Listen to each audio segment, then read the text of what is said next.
Do you speak American? Do you speak American? Do you speak American? Do you speak American? Speak American, dog. Do you speak American? Do y'all speak American? Tu parles américain? Do you speak American? Do you speak American? ¿Ustedes hablan American?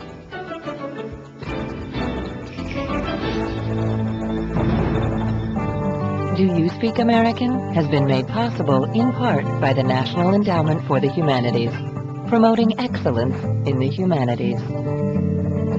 Additional funding is provided by the William and Flora Hewlett Foundation, the Ford Foundation, Rosalind P. Walter, and the Arthur Vining Davis Foundations.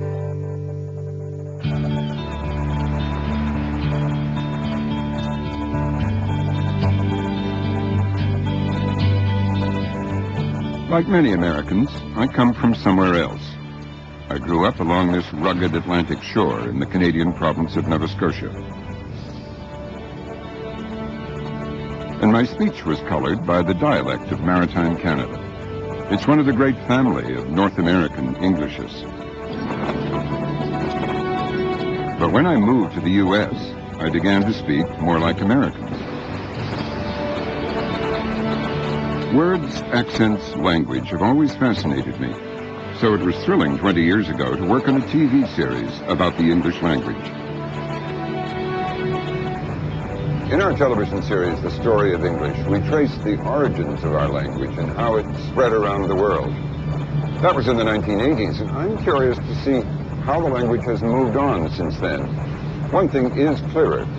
American English has become the dominant form of the language. So I'm setting out on a journey now to see what's happening to English in the United States. What answers do you get today when you ask, do you speak American?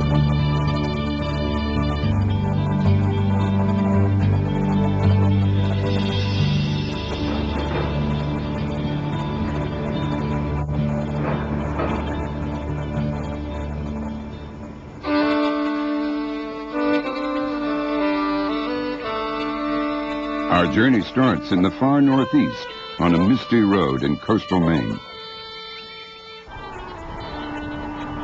Linguists who study the American language say the principal regional dialects remain strong, but some distinctive local dialects are dying out.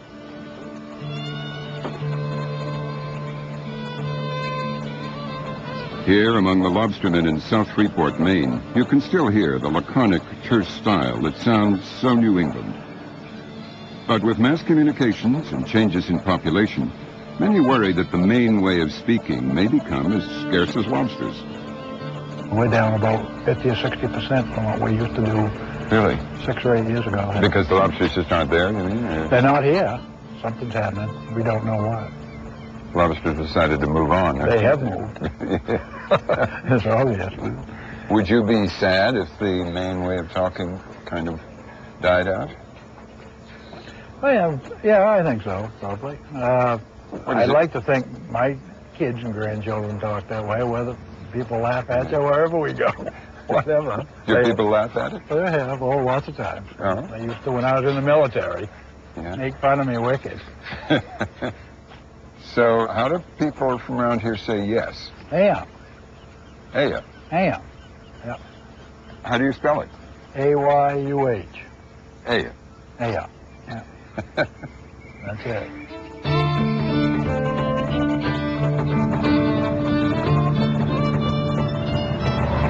Linguistically, the way Mainers speak is part of a regional speech pattern centered on Boston. It derives from early British colonists who didn't pronounce the R at the end of words like father. Local dialects thrive when communities are isolated. When many outsiders move in, local speech changes. That's why Mainers fear that their dialect, with its famous aye, is coming to the end of the road. Hello, good morning. Yeah, and how are you today? I'm fine, how are you? Good educated monkey can do a job like this. Yes, Thank sir. you. Go. Yeah.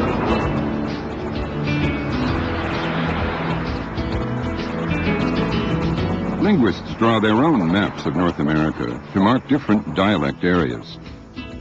To use their terms, we've started in eastern New England. We're going on to New York and Philadelphia, then west into the Midland dialect, then the northern, the southern, and on to the west.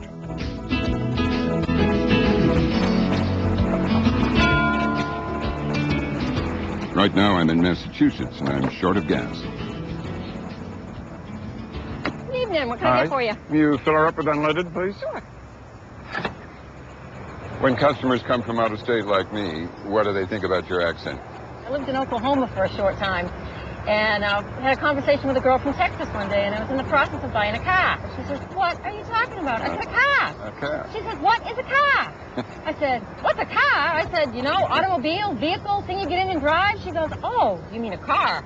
I said, "No, car." That's It funny. was funny. I did. I had to go through all the different words before she understood what I was talking about. That's funny. Yeah, it was a riot. With that accent, we might as well be in the heart of Boston, whose way of speaking shows no weakening. Americans consider themselves egalitarian and unsnobbish about accents, but they're full of notions about how not to speak. I'm indulging a sentimental whim to retrace a road I took many summers ago. This is the Priscilla Beach Theater, one of the oldest barn theaters in New England. Here I find actor-manager Geronimo Sands rehearsing his one-man show. Beware of respectable people, of people perfectly grammatical and proud of it, of persons who let their thinking be done. I spent one summer here as an actor. We were all young, eager, and ambitious. We did everything from sweeping the stage to playing romantic comedies. It was on this stage that I first learned that my speech was not considered correct. And the first time I stood on this stage and opened my mouth, the director, he said, "What did you say?" And they said, "You can't talk like that," because in Nova Scotia you pronounce, at least I pronounced, out like oat and about like a boat. And so I consciously changed it. And this is a wonderful sentimental stop for me because I was 21, and that's 52 years ago that I was here. And it was a great summer.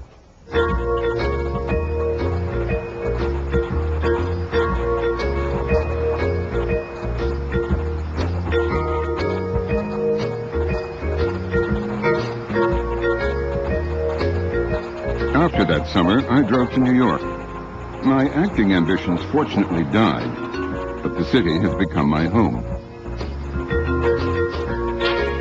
The crackling energy of the creative forces concentrated here, the sheer American power represented, make New York an enormous generator of language.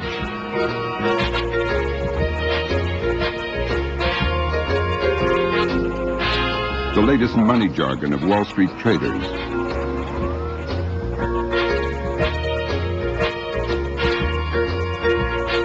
the fresher than fresh slogans of our relentless advertising. The language that fuels the great publishing empires.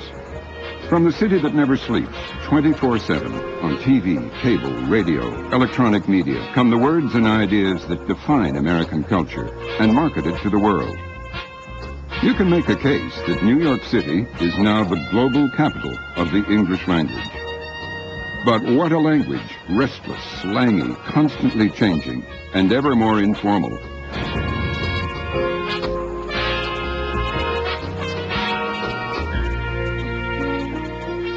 Many people believe that change is not only inevitable, but unstoppable. But not John Simon, the acerbic theater critic of New York Magazine. A Yugoslav immigrant himself, he speaks for many mainstream Americans who fear that if American English continues to flout the rules of syntax and grammar, it'll sow the seeds of its own destruction. Well, it has gotten worse. it's been my experience that there is no bottom. One can always sink lower, and that the language can always disintegrate further. How would you describe the state of our language today? Unhealthy, poor, sad, depressing, and probably fairly hopeless.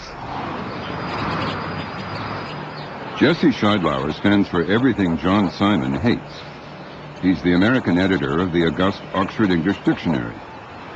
With his dark suit, tie, and rolled-up umbrella, he certainly looks the part. But you can't judge a book by its cover, for he's also the author of a scholarly history of the F word. Jesse's often in the New York Public Library looking for new usages. American English has always been inventive, but it is now globally so influential that the Oxford Dictionary needs a full-time office in New York City.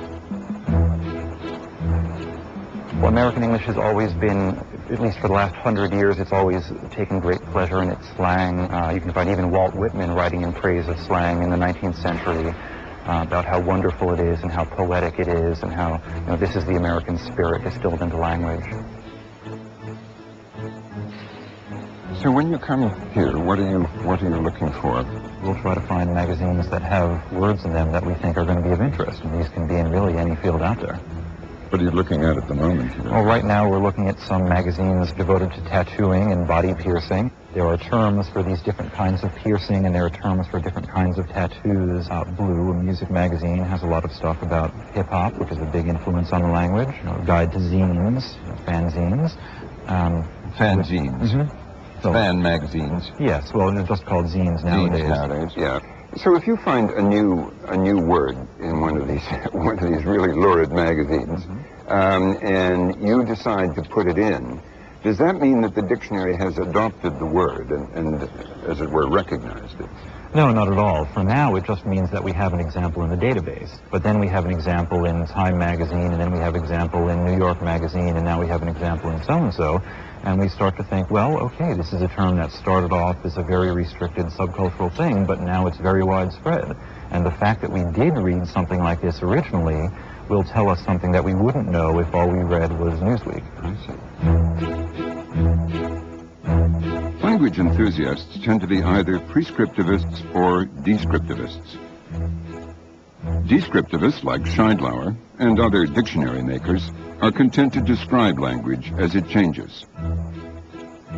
Prescriptivists like Simon believe you need prescribed rules to preserve language. The descriptive linguists are a curse upon their race, who, of course, think that what the people say is the law. And by that they mean the majority, they mean the uneducated. I think a society in which the uneducated lead the educated by the nose is not a good society. Descriptivists deny treating uneducated usage as the law, since they label it non-standard. But they may record things like the often violent, homophobic, misogynistic lyrics of gangster rap. The result gives new currency to words like hoe and bitch.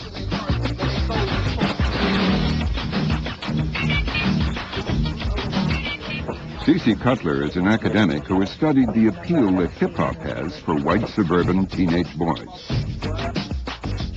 For white male teenagers who are in the process of forming their identities as young men, the urban black male represents someone who knows how to pick up women, who knows how to handle himself on the street, who perhaps knows how to handle a weapon and can take care of himself.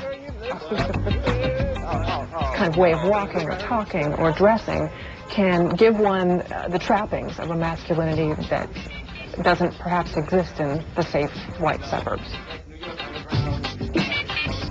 The sort of more hardcore rappers might appeal to young men who are sort of afraid of young women and are in the process of trying to figure out how it is that one deals with them. So to call them bitches and hoes is a kind of way of getting rid of that problem. Or putting away one's fear of individuals. With bitches at parties.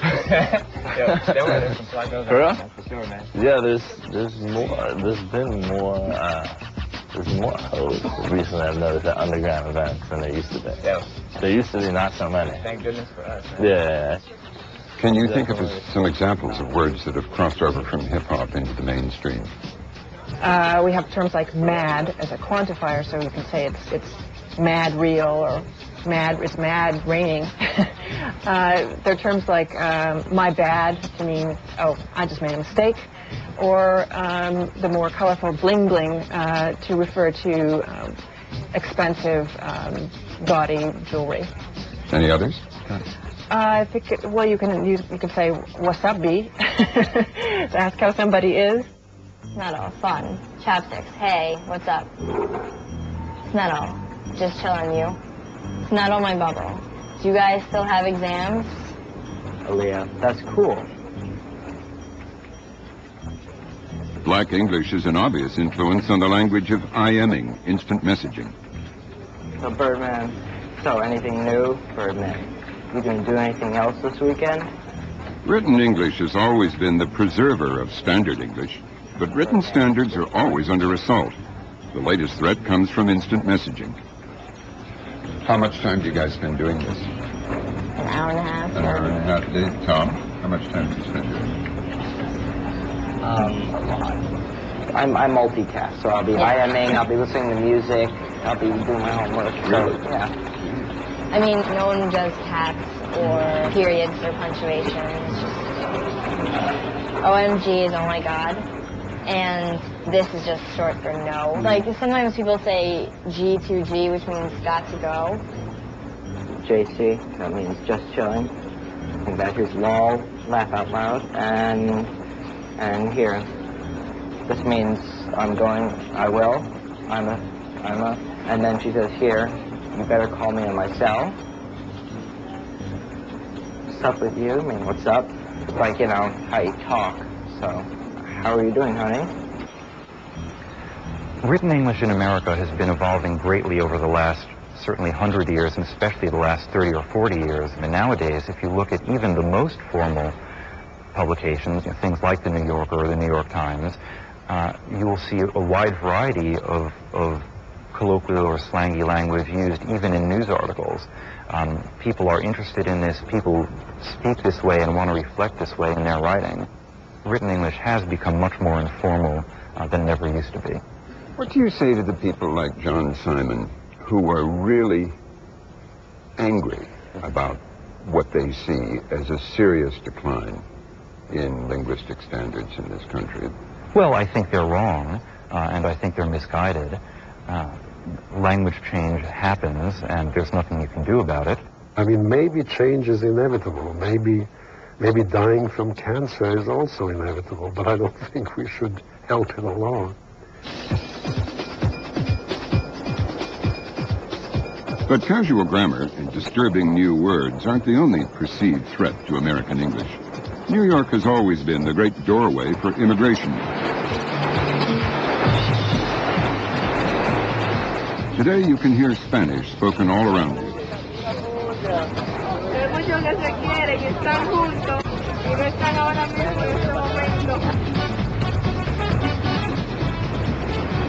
The practical question is whether Hispanic immigrants will adopt English as other immigrants did.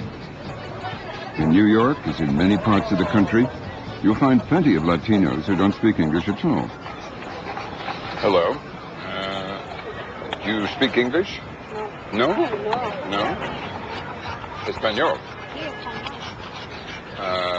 Rosa has lived here for 19 years, but speaks no English. 19 years. 19. She says she's been too busy working. You were always working, yes.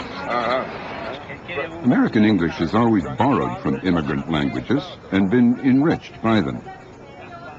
But is Spanish something different? Is it replacing English? Raspado, and it's $1? $1? $1. Thank you very much. Muchas gracias. Thank you. Buenos dias.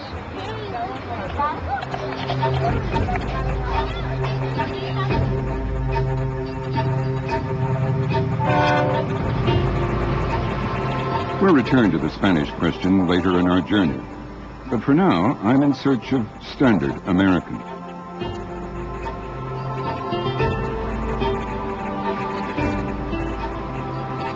Continuing down the eastern seaboard, we're headed for Philadelphia. Of course, the cradle of American democracy, but also, in a way, the cradle of what we now think of as the American speech. At this stage, what interests me most is the whole idea of what passes for correct or incorrect in American English. Even before America declared its independence from Britain here in Philadelphia, the two Englishes had been going their own ways. George Bernard Shaw once joked that the two nations were separated by the same language. Bill LeBoff is the director of the Atlas of North American English. What do you consider standard American? Well, most linguists recognize that there is a broadcast standard pronunciation which is not fixed, but which converges towards a pattern that is not local.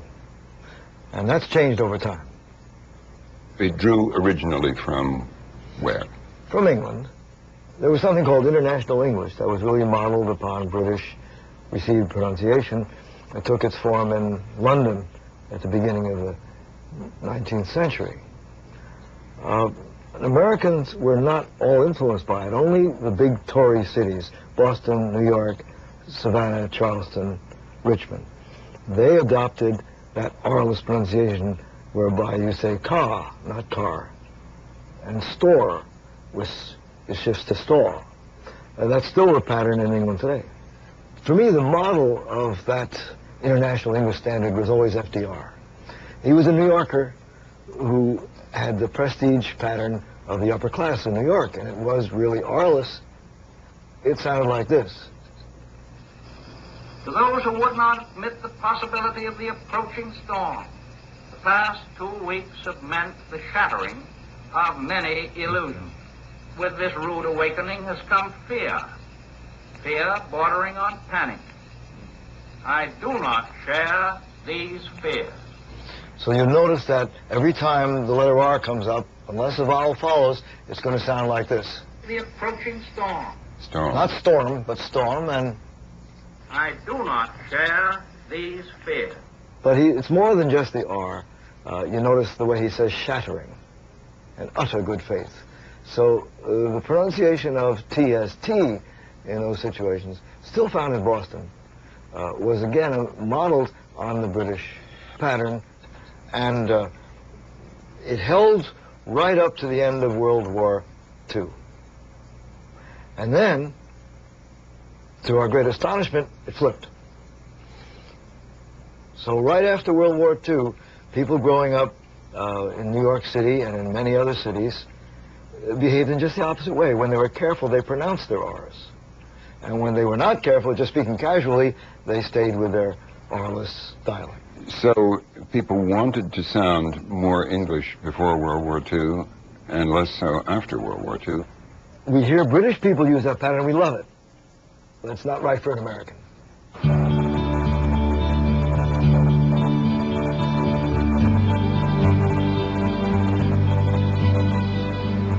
LeBoff believes Philadelphia shaped American speech more than any other city because it was the only East Coast city originally to pronounce its R's. And that R sound that so typifies American English migrated west.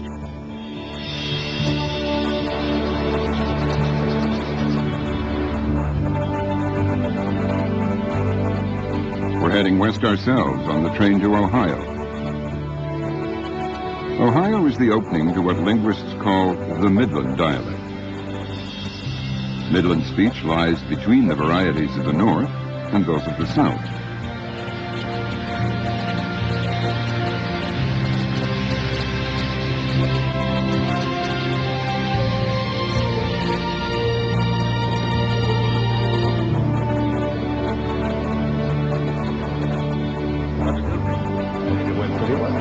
For this leg of the journey, we're joined by linguist Dennis Preston. Dennis studies the strong opinions we seem to hold about what we believe is right or wrong in the speech of our fellow Americans. So there's a kind of American linguistic insecurity which is very, very old. After all, we didn't invent English. There were the English who had a hold of it before us. And so there's a kind of lingering American insecurity that, well, maybe with English we don't do the very best thing. On the other hand, there's American populism and a desire not to be stuffy, not to be too correct. I've been walking around this train asking people to draw on blank maps of the United States the areas where they think people speak differently. You want to write anything on it, you know, you can. So what they sound like. They don't just do dialect areas. They identify those areas where they think the least correct or the most correct English is spoken and draw circles around that. 9 times out of 10, when you ask people to do this, they go for either the U.S. South, which is almost universally believed to be a place where bad English is spoken, or New York City. But New Yorkers, you're sure of, they don't sound like Pennsylvanians. Huh? They say what? Water. Woulda? Water. Instead of, what do you say? Water. Water. Well, that's what I say. Americans are ambivalent about language. They may think that New York and Southern accents are bad English, but they can also find them charming. I like hearing people from the South. Really? Yeah. How come? Absolutely. I just like the way they talk. I like to hear the way they talk. Let's take race out of the equation. All right, okay. Okay, well, if we take race out of the equation, if I go to a place in the South where at least they are not overtly racist or whatever, I would tend to feel comfortable around Southerners. Makes you feel... Come on in here, honey. That kind of... yeah, it makes me feel a little more... but I mean, there's some places in the South where me as a black man, I wouldn't be called dead in. Oh, no, that's another story, yeah. Yes. It makes no difference how they sound. Absolutely.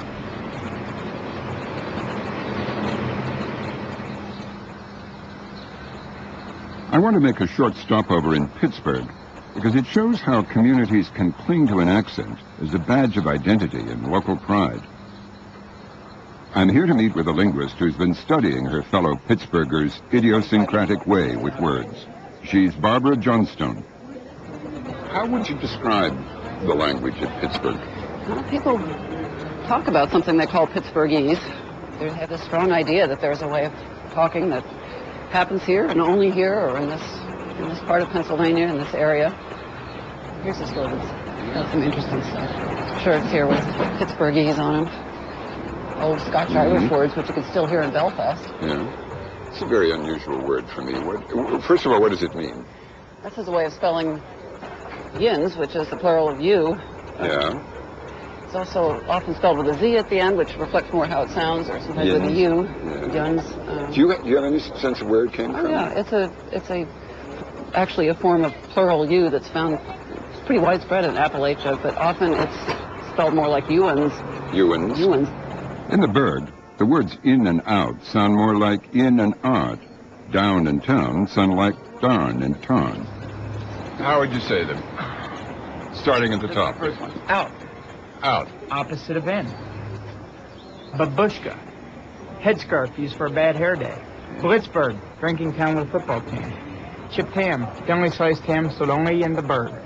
Downtown. That's where you're at now. We're at now, yeah. Downtown. Okay. Here's the greatest. We don't want to let the lady read this one. It's jag-off. Anyone who pisses off a Pittsburgher. What do you have to do to piss off a Pittsburgher? Just tell them the Steelers suck. And that'll you right on a good bread here. I think I've always been interested in how people relate to places. You often hear the claim these days that in the context of globalization and people moving around and places don't matter in people's lives the way they used to. And since I'm a linguist, I've looked at this through language. I've looked at how people use kind of shared ways of talking and shared ideas about ways of talking to connect themselves with places and to connect themselves with other people and communities. So Pittsburghers' fierce pride in their own speech is a measure of the importance of place. I think so. This local accent, which is different from how people talk elsewhere, is available as a way of talking about place. And all the while, they're talking about who they are and where they live and what it means to live here.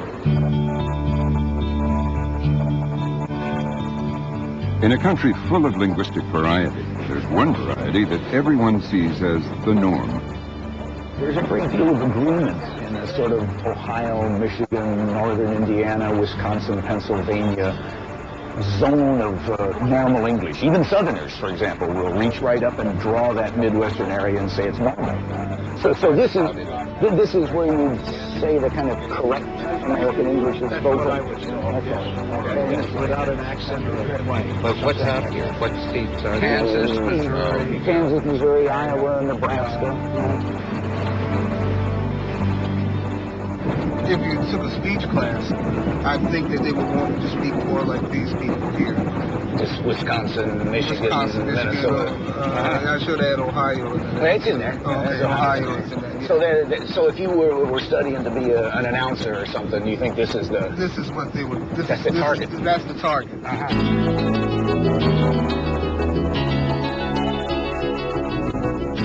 Technically, the dialect area they're talking about is called Midland.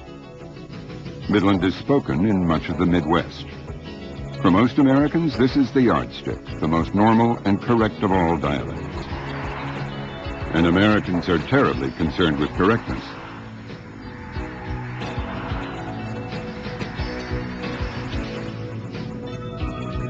A lot of people are worried about the state of the language, particularly the written language. So much so that they've set up hotlines all over the country where you can call if you have questions about correct grammar. Even last 10 years or so, they've produced a directory of grammar hotlines in the U.S. and Canada. I think I'm going to pull over and call one. Ella Lewis manages the original hotline. We get calls from Canada, we get calls from the United Nations, we've gotten calls from many lawyers and law firms. We've even gotten a call from the White House. They would not say which branch. I see. May I ask you a question myself? Oh, certainly. Go ahead.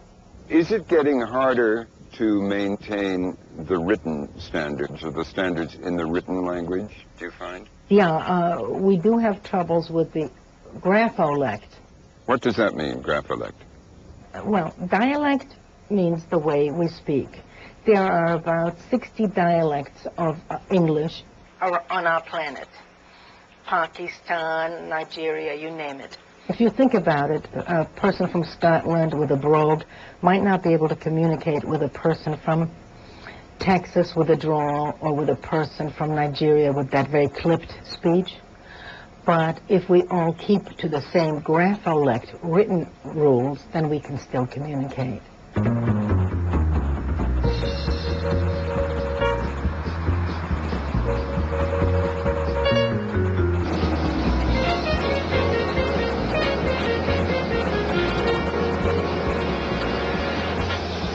Some linguists question whether the written standard can guarantee universal understanding.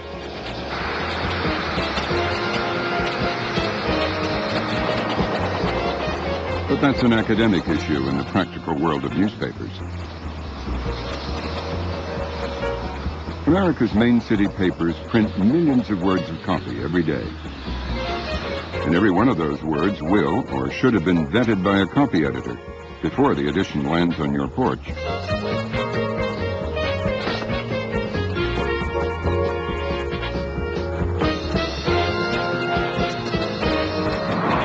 One of Ohio's leading papers is the Columbus Dispatch. Kirk Arnott, assistant managing editor, is the language watchdog. I'm a big believer in informal and conversational language. We should be as conversational as we can be because we want to be as accessible as we can be. I certainly don't want us to sound like the paper was edited by a schoolmarm, but somebody's got to keep the language from sliding into the abyss. Without policing it, it will tend to slide away from being a useful communication tool. Give us some examples of things that you, as the language cop, have to arrest before they get out. I see a lot of words that are just downright misused.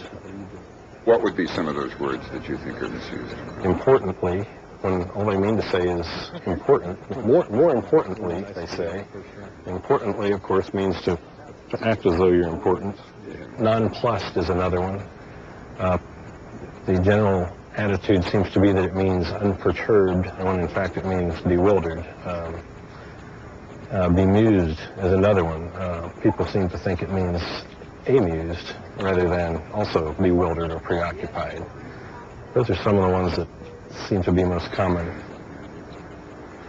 The people who work here watch cable TV and listen to the radio, and it works its way into their heads.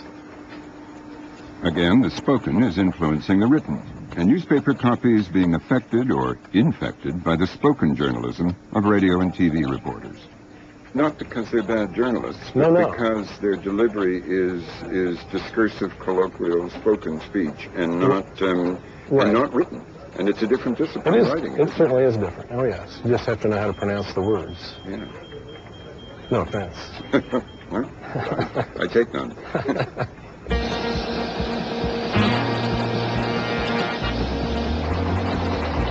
All over the country, big city newspapers work hard to uphold standards for written English. While the language we speak on the streets of our cities is by its very nature changeable and shifting. For decades, Bill Leboff and his colleagues have been studying how Americans talk. The result is a whole library of recorded voices and a fascinating discovery. It's called the Northern Cities Vowel Shift. Leboff believes there's a revolutionary shift in the pronunciation of short vowels that have been relatively stable for 1,000 years. What we'll be looking at is this mass of cities around the Great Lakes. Here we have Syracuse, Rochester, Buffalo, and Cleveland, Detroit. How many people is that? It's about 34 million people. This area used to be the closest to network pronunciation. It was what the NBC standard was based on. And today, it is moving further and further away. Let's go into that in some detail. Let's show us how that's happening. In these experiments, we played, first of all, an individual word. Black. And then people had to write down what they thought they heard. So you can do that yourself. What do you hear? Black. Right. And then in another series, they heard... Living on one block. Now what do you hear? Block. Well, you change your mind and... Old senior citizens living on one block. This person is saying the word block the way they say black. So the shift in this one vowel seems to have a domino effect on the other 4 vowels, and they all change too. The result can be serious misunderstandings. Now, this is spectacular. Bosses? Everybody writes down what? Bosses. Right. The guy. Yeah. The bosses with the antennas. Now you begin to wonder, what are these the bosses with the antennas are carrying? I can remember vaguely when we had the bosses with the antennas on the top. So bosses has become bosses. Right. Yeah. And so this is very hard for most people to recognize. So is it fair to say that North Americans are in different regions, are growing further apart from each other linguistically? It seems so. It's hard to believe. Everyone says to us, we all watch the same radio and television. How can that be? That's a very surprising find.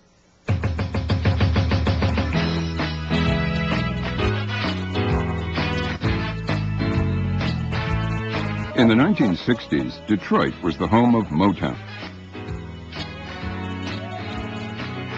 Today, there's a thriving hip-hop scene. Even the white crossover rapper Eminem comes from the area called 8 Mile.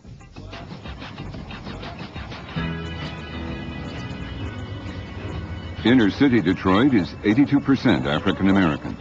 But language can define you just as much as the color of your skin.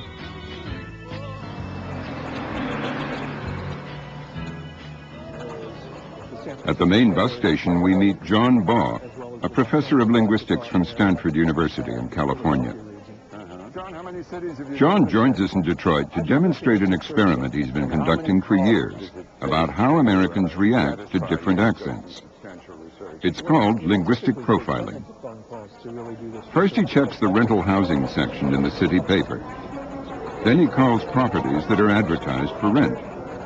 He calls first using an African-American accent. Sure, that can help you? Yes, my name is Michael Davis. I was calling to see if you might have any houses for rent that might be available. And he calls again, speaking with a Latino accent. Hello, this is Juan Ramirez. I'm calling about the apartment you have advertised in the paper. Yes, all right. Finally, he calls in a perfectly neutral American accent, which is, in fact, how he really talks. What kind of results have you been getting today?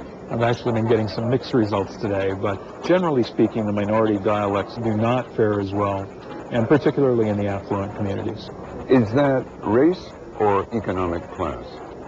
It's both. Race in and of itself will not be the factor that excludes one from a particular neighborhood or a house for sale in an affluent community. Linguists like Ball believe such prejudice shows ignorance of black history and language. That history is celebrated in this African American museum.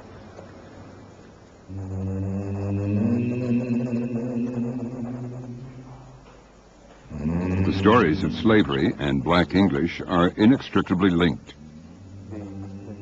It's often assumed by blacks as well as whites that African Americans speak bad or lazy English. In fact, black English has roots as deep and a grammar as consistent as Scottish, Irish, or any other of the Englishes spoken around the world. It was the dreadful traffic in human lives that brought English to the coast of Africa. British and American slavers trading upriver introduced the English language to the African middlemen from whom they bought the slaves. 20 years ago, when we filmed our TV series, The Story of English, we went to an upriver trading post in Sierra Leone. 300 years ago, blacks and whites communicated with a simplified English known as Pidgin. The contemporary African American dialects all grew from the trade languages that evolved from slavery.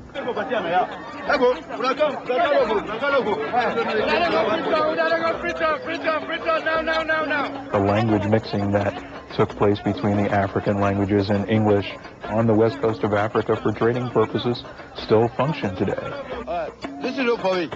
This Anglo-African mixture is still a lingua franca on this river.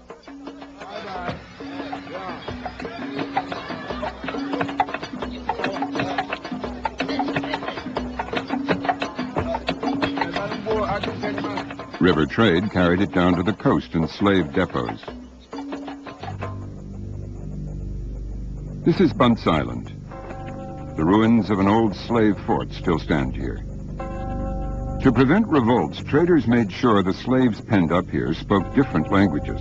To talk to each other, the slaves created their own pidgin. So even before they left Africa, they were speaking an English that was all their own. And so the slave factories and these trading languages that you've illustrated here are the very origins of contemporary African American English.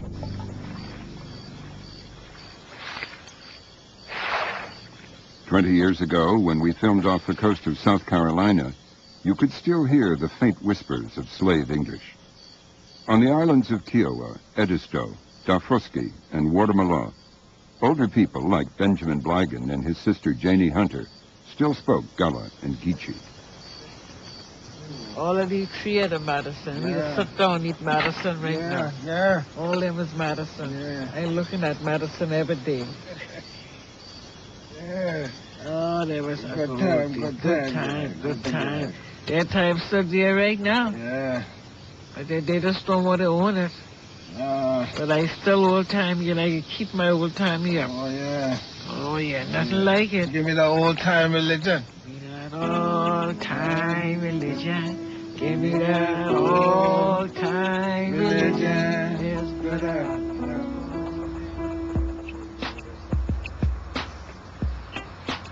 When rural Southern blacks eventually moved to the cities of the North, they brought their own kind of English with them.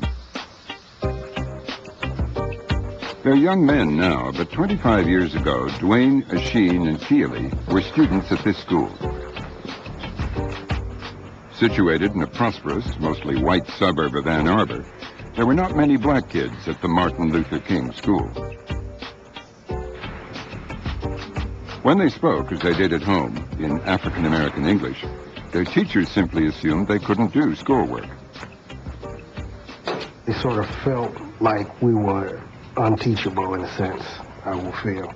So it kind of made them go towards other students more and gave them a little bit more help than they would give us.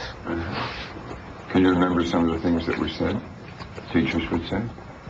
Actually, to be honest, the teachers really didn't even communicate with us too much. It just was sort of like in the sense that we were on our own. Do you remember any of that? You were younger. I was really young, but I mean, I remember enough to know that I wasn't being treated the same way as all the other kids in the class, or a lot of the other kids. You know, that's the irony of it all.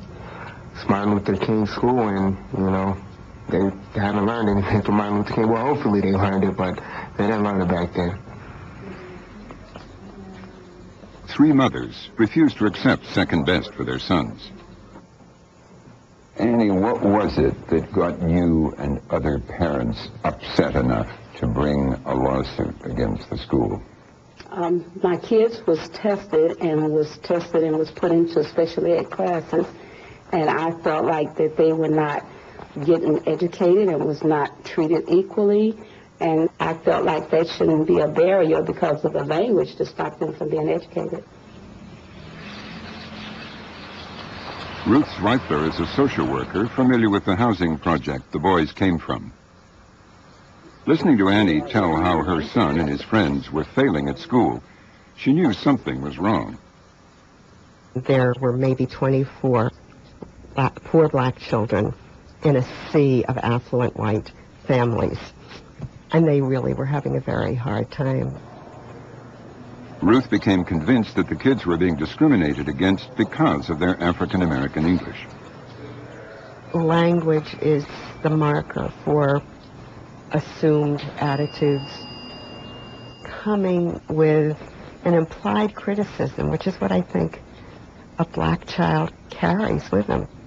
We as adults, as mainstream society, as Americans, have really done bad by these little kids. Hi, Ruth. How are you? How good to see you. Good. Unable to make any headway with the school administrators, Ruth went to Detroit. One of the lawyers she consulted was Ken Lewis. The legal strategy they and others thrashed out led to a landmark court decision on black English. Our job was to see if we could come up with some legal theories that made sense, that we could pursue on their behalf. The initial thrust of the case was to deal with the children's poverty as the reason why they were not being educated. There is really no constitutional right not to be poor in this country, and so trying to find some constitutional provision that would help us along those lines was a futile effort. So language became a part of it, and since that language barriers seemed to impact adversely only on black youngsters, we were able to tie in the race issue. The most significant thing that I believe was raised during that trial was that you had a federal judge acknowledge formally that African American vernacular English represented a significant linguistic barrier to academic achievement and success. He confirmed that the school district was really insensitive to the linguistic background of the vast majority of African American students within the school district. Years later, the argument Ken Lewis used in this courthouse was raised by educators in Oakland, California. But they claimed black English, which they called Ebonics, was a separate language. That caused a national storm, and as we'll see, it's an issue school boards are still grappling with. One of the things that I remember Judge Dorner indicating in his opinion was the need to help youngsters appreciate the difference between the language of the majority, how it would impact upon your being perceived by others. That was part of the discussion we had to wrestle with in the black English case, because we thought that the teachers were not respecting the language as it should have been. If a young black who talked like Puff Daddy applied for a job in this law firm, would he get it? The reality is he has to fit the criteria, the skills that are required for this particular job. Just like if I wanted to go on the radio and become the commentator for the R&B, rap, hip-hop station, I'm going to have to change my language skills because I got a different audience I'm appealed to. I'm wrestling with it now with my own 15-year-old who, you know, communicates to me in language that I'm not necessarily sure I understand. But I'm working on it. I'm finding that I'm coming full circle with this thing called Black English.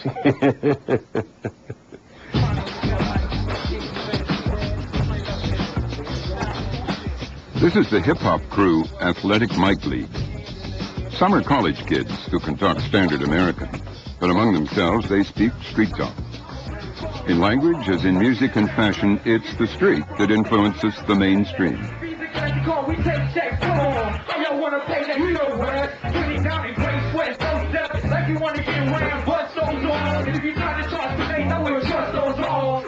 Everything follows the streets in America, so whatever's going on there, it goes from here to here, then eventually mainstream America, which is, you know, which is white America.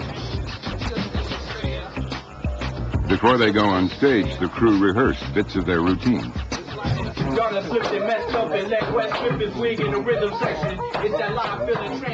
Classic features of urban black English include we going instead of we are going, he start instead of he starts, and we be going for a habitual action. But another characteristic of black English is its love of playing with words, spinning new meanings out of words like stacked, live, vibing, sick, and ill. Coming down, I'm edgy about what I'm about to walk into. I hope the place is stacked. I hope that the audience is live. I hope when I step out this door that they are ready and anxious, you know, to hear us do what we got to do. They're going to feel us, or they're going to connect with us. Y'all got to represent up here for the mic league. Y'all can't be back here. You got to come out there confident. For me, it's almost on the borderline of being cocky. You get on stage and all of a sudden you got that connection, you're vibing.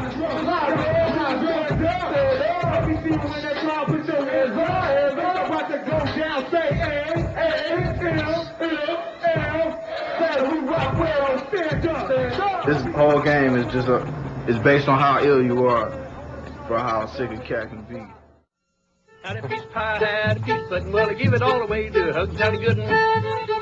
Down south, language is a colorful blend of vibrant parlance and down home humor.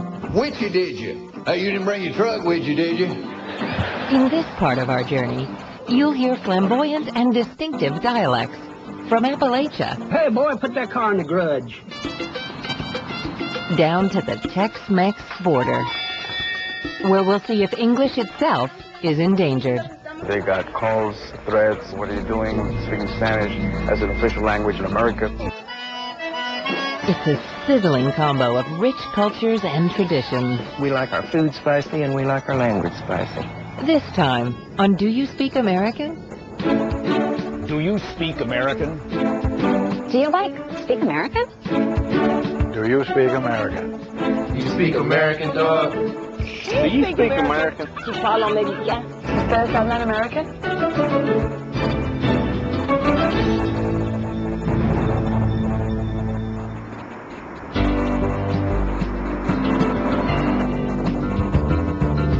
We're on a journey that takes us across the USA and through the American language.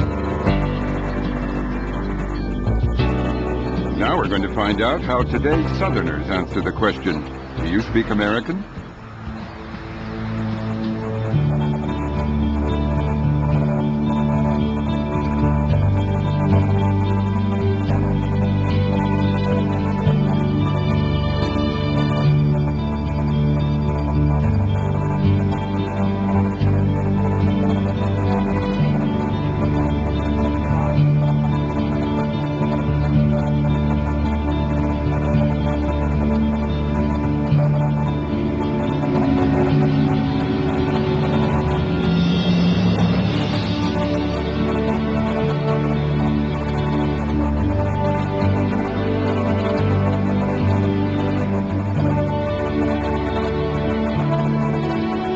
The greatest division America ever experienced was between North and South, and that is still reflected in our language.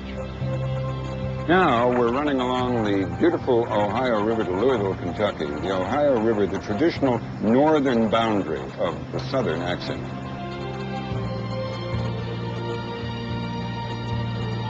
So is it true that the Ohio River... Walt Wolfram, a linguist from North Carolina, is on board for this part of the trip. The first group to settle an area seems to have a lasting effect on the dialect area. And even though we've had all these changes over a couple hundred years, the original dialect boundaries seem to be fairly intact still. The first English speakers to settle around here were frontier fighters like Daniel Boone and later Davy Crockett, who pushed through the Cumberland Gap and down the Ohio and Tennessee rivers. Mostly Scots-Irish, they spread their way of speech from Pennsylvania to West Virginia and down the Appalachian Trail into Kentucky and Tennessee. That speech lives on in the hills of Appalachia, but it too is disappearing. This was shot in the series of Story of English, you know. Sure, and I know, I use it all the time. You use this? Oh, well, yeah, you know this then. Yeah, I know well. Yeah, this is Mrs. Hicks and Ray Hicks telling us how you get to their house. You fly in an airplane as far as you can come. Then you get in a car or truck and ride as far as you can go and hit. Then you get down and run as far as you can. Then you crawl on your hands and knees as far as you can come. Go that way. Then you straighten up. And then you find a house. It's the old-timey one. It looks haunted, but it's really not.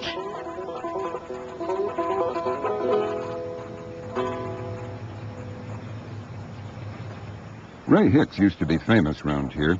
People would come from miles around to hear him tell folk tales in one of the last surviving examples of true Appalachian dialect. Howdy! Howdy, howdy. Howdy. That sounds more like Texas to me, but that's... No, they do use some of that in Appalachia. Howdy, Ray. Howdy. How are you today? Just amazing. How are you? Just come on in. Howdy, Ray. Just come on in. Tell us a ghost story, Ray. Yeah, tell us a ghost story. Okay. Ray Hicks loved to tell Jack tales. The most famous is Jack and the Beanstalk. In this story, Jack meets a beggar who gives him a magic sack. He says, I'm going to give you something. He said, here's a sack that if anything gets to bothering you, just say whickety-whack into this sack. Whickety-whack into the sack? Yeah, well, he's got so many of the traditional features of Appalachian dialect, and a hunting and a fishing, and the use of the tar, and the H before the it and so forth. And it's really neat that you've preserved this because Ray recently passed away. Today, fewer and fewer people speak like the late Ray Hicks and his wife, Rosa. The old mountain dialect may be vanishing, but when we went ashore at a little place called Rabbit Hash, Kentucky, seemed to me the local talk was still distinctive and vigorous. How are you? Doing? Yeah. Hi there, Dwayne Doyle. Hi, Dwayne. Nice to meet you. Robin McNeil. Yeah. Walt Wolfram, pleased to meet you. We're down the road got muddy, stomped my toes, couldn't stand steady. Up on the hill, started seeing Sally coming, well, I popped in my soul, killed my pepper running. Had a piece of pie, had a piece of pudding, well, I give it all away to a hug Sally Gooden.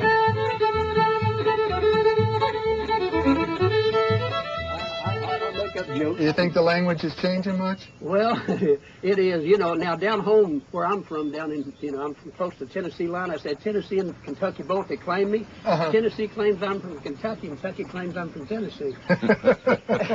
And now down there they call a sheep, a female sheep, a ewe. I mean a yo. Up here they call it they call it a ewe. Down there they call it a yo. Right. And they'd say, "Hey boy, put that car in the grudge." I said, "The grudge is somebody. What you have against somebody?" The guy said, "No." I said, "Dad tells me put the car in the grudge every day." See, we talk like that, and y'all. Is that one of the things you grew up saying? Oh yeah, I said yeah. And over yonder, and over yonder, right? And it's a fur piece. A fur piece. Yeah, I'll tell them that it's not like when I go over to Ohio. I said it's not a fur piece to Rabbit Hash. It's just 3 hops and jump in the Ohio River and 2 or 3 swamps, and there you are. Yeah. Yeah. Now, just like you say, you know, we'd say you all, and up here they'd say yous all. And, you know, yous and yos and you all, yo all. You ever hear Ewan's? Oh, Ewan's. Oh, yes, sir. That's my father was from North Carolina. It was Ewan's. Yeah, that's and right. they'd say, like, in North Carolina. And then when they would treat a person, you know, do a bad turn for it, instead of saying, I wouldn't serve a dog like that, they'd say, I wouldn't serve a dog like that. Serve a dog. I wouldn't serve a dog like that. Yeah. And fetch, you know. Yeah, go fetch it. And get me a poke to put something in. They don't call it a bag. A bag, yeah. Yeah, I know all that stuff, you know. I was playing up here one night in a place where they dance, and some lady fell out on the floor, and I said, hey, come here now, I'll pick you up. I feel right there. Well, I was on the hillside, seen Sally Cummins off to my soul, give him a step around. Had a piece carving, had a piece pudding, well, give it all away to Hub Sally Goodman. Had a piece pie, had a piece pudding, well, give it all away to Hub Sally Goodman. You've studied so many different aspects of American speech. What would you say is the most important trend in our language now? I think that one of the most important trends is the fact that we're coming to celebrate and recognize some of the dialect differences as a part of our natural cultural heritage, rather than simply try to stamp them out, to eradicate them. Speaking is part of culture. It's part of simply defining themselves. I think a sort of growing celebration of dialect differences is one of the most encouraging signs that I've seen.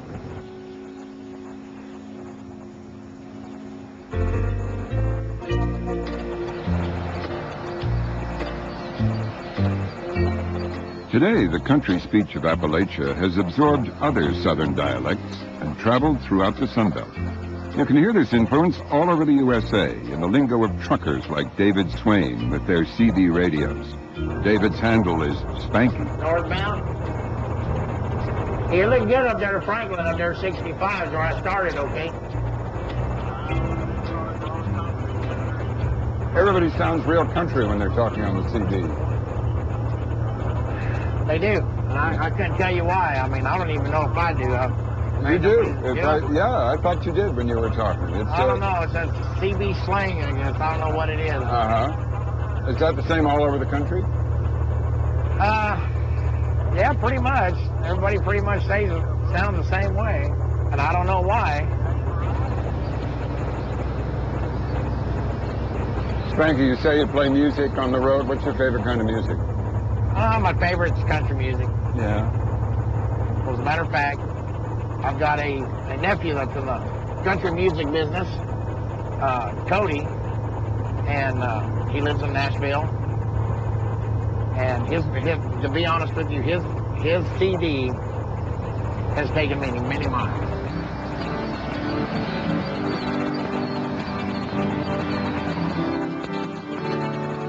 Well, some things make me fighting mad while I'm motoring along. Like to watch a brand new backhoe tear down a 100-year-old barn. Well, it makes me wish that I was rich, 'cause I'd buy up that farmland, find the folks who are forced to sell, and hand it back to them. Now I'm inspired. You better believe. Spanky's nephew is the country singer Cody James.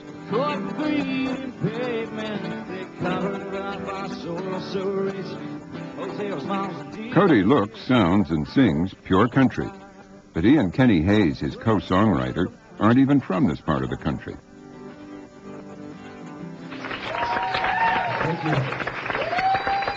Neither of you is from the real South. You're originally from Oregon, you're from Maryland, which is near the South, but not in. When you do this kind of music, do you have to sound country and Southern? I don't think that you necessarily have to, but it's real comfortable. And when you start doing it, like doing it, right there's an example, it's easier to talk that way than it is to when you start doing it and enunciating everything perfectly. Or when you start saying, doing it. It sounds funny coming out of your mouth. Yeah, sure it does. It's hard to say. It has character. And it's friendly. Yeah, very much so. What do you mean it has character? It has character. I don't know, country just, it's fun to hear it. Blue eyes just gleaming, the sweetest thing I've ever seen. Music like Cody's is part of the popular culture that is making talkin' country the informal way to speak American. You can hear it almost anywhere, turning its Appalachian origins into a national trend. John Faught has studied the New South phenomenon, that vogue for Southern ways and country talk that now seems to reach farther and farther. For a long time, the most rapid population growth percentages in the U.S. have been in the inland southern area, the Sun Belt. This dialect is a very large dialect, and it's perfectly to be expected that we would see a lot of it. It has probably the largest body of speakers of any of the American dialects now, and this will only grow with time. So, Southern, inland Southern, is now the largest dialect in America and growing? I hope so. But it seems confirmed by the 2000 census.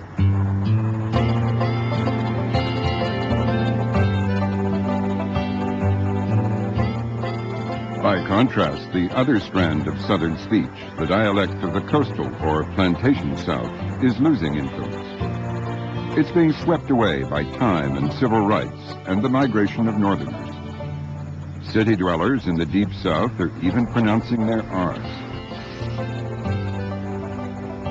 But here in Oxford, Mississippi, what's celebrated today is language that endures.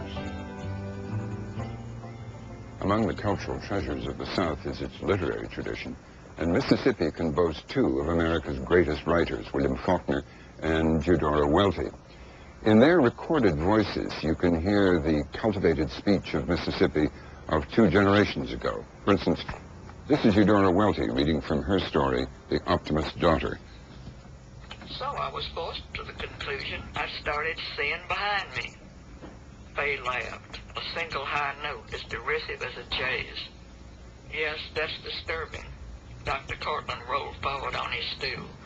Let's just have a good look. Eudora Welty told me a story about her accent.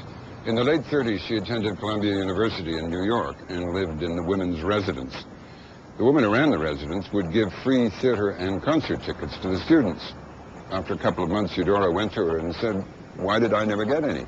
And the woman said, "With your accent, we didn't think you'd be interested in cultural activities."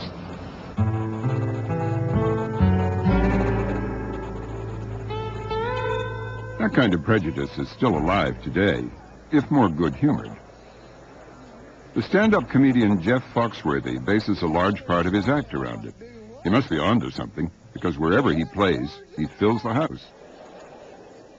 Speaking of words, got a few more Southern words for you. First one, mayonnaise. Mayonnaise, a lot of people here tonight. It's kind of a gift. They come to me in my sleeve. I write them down. Innuendo. Hey, dude, I saw a bird fly in your window. Do you think Northern people think Southerners are stupid because of the way they talk? Yes, I think so, and I think Southerners really don't care that Northern people think that. You know, I mean, some of the most intelligent people I've ever known talk like I do. In fact, I used to do a joke about that, about, you know, the Southern accent. I said, nobody wants to hear their brain surgeon say, "All right, now what we're going to do is saw the top of your head off, root around in there with a stick and see if we can't find that dead-burn clot."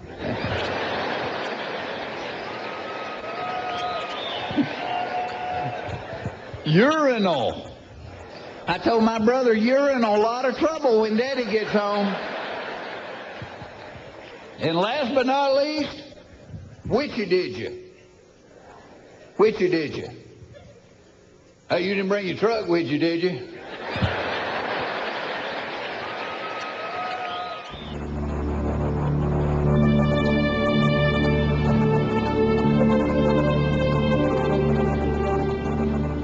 Down the great Mississippi River now, we're leaving the South. Ahead are the states where English rubs up against many languages, and speaking American takes on a whole new character.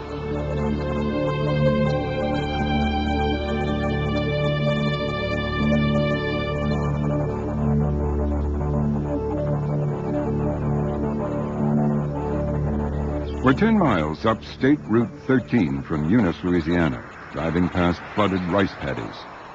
We're going to sample some Cajun. Cajun is a dialect that has only emerged in recent generations, but has become a source of fierce local pride. Crawfish Plus. To hear the sound of authentic Cajun, turn off the road at a big water tower that says Mamou.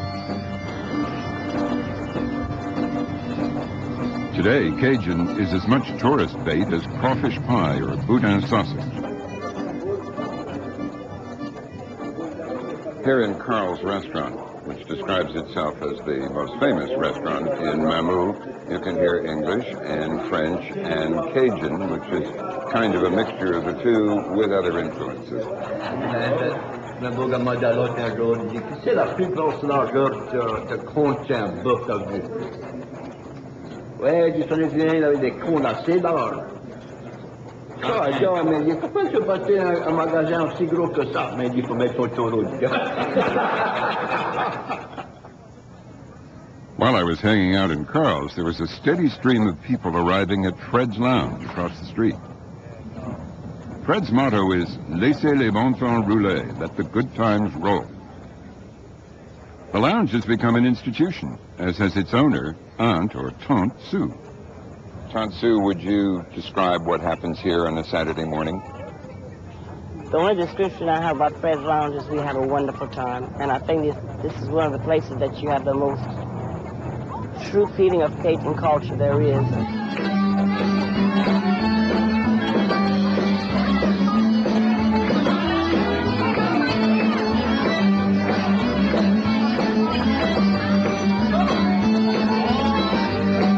We have people coming in at 8 o'clock.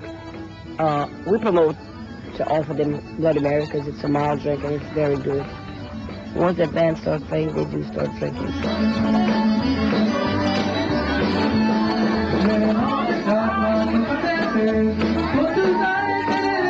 Every Saturday, it's not just drink that's being mixed, but language, too, as the local radio station broadcasts live from Fred's. Est sponsor de la journée. Et ça, c'est pour le magnifique barbecue sauce, Jack Miller's barbecue sauce. Le vrai goût de Cajun dans chaque bouteille. Jack Miller's barbecue sauce emmène le meilleur flavor. C'est bon. Oh, la sauce à Jack Miller's. Jack Miller's barbecue sauce. All right. Special request, la chanson de Mardi Gras.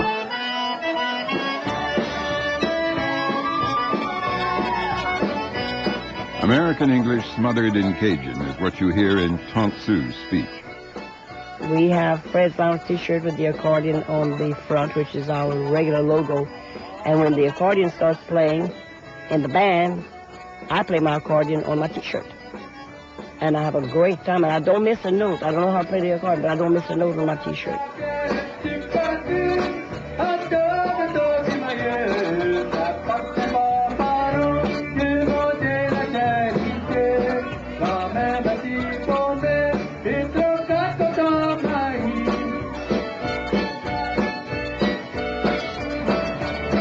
Perhaps it's best to leave before Tante Sue gets too carried away with her accordion playing.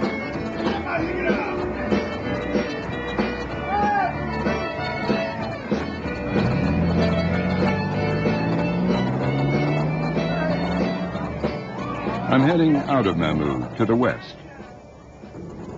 I'm on my way to the Texas border and the next leg of my journey through American English.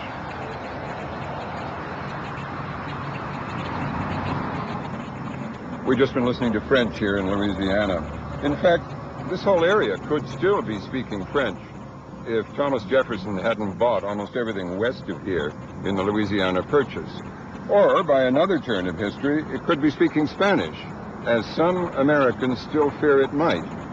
But Spanish is only one of the language influences we're going to be looking into as we move across the state of Texas and down to the Mexican border.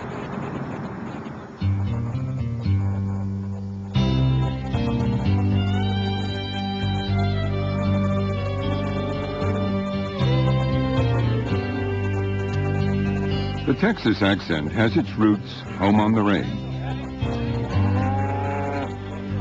You can hear it on the Bar J Ranch near Beeville, when the young cowhands, slow-talking and laconic, tell how to round up cattle. We just gotta go at them kind of slow and talk to them, and you can't rush them because they'll go to tearing down fences and all that.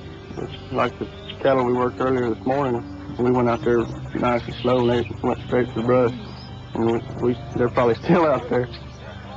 Depends on how much you work them and stuff. Once you break one loose from the herd, she's going to be a little bit wilder, a little bit more hot-headed than the other cattle because she's away from her herd. Texas speech is a combination of two southern dialects. Some of those who settled here came from the plantation areas of Alabama, Georgia, and Mississippi. Others came down from Appalachia, Tennessee, and Kentucky.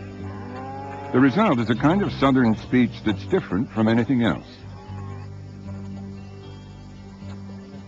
Add to that a mixture of Germans, Poles, and Czechs who immigrated directly to Texas, and you have something quite distinct.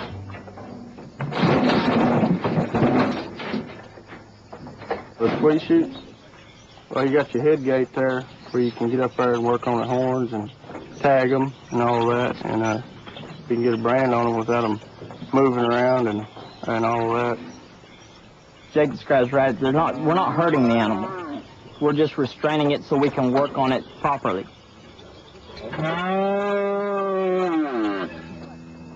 Yeah, you got it. That Texas accent is so catching that outsiders who move here, like ranch owner Linda Blackburn, can't help picking up that twang. You must really love this, do you? Oh, I wouldn't trade it for anything. Being out in the open. I'm not a house person. Love the horses, dogs. They're working in increment of this situation here. And of course, the boys. Look at them. Wouldn't you like this, sir?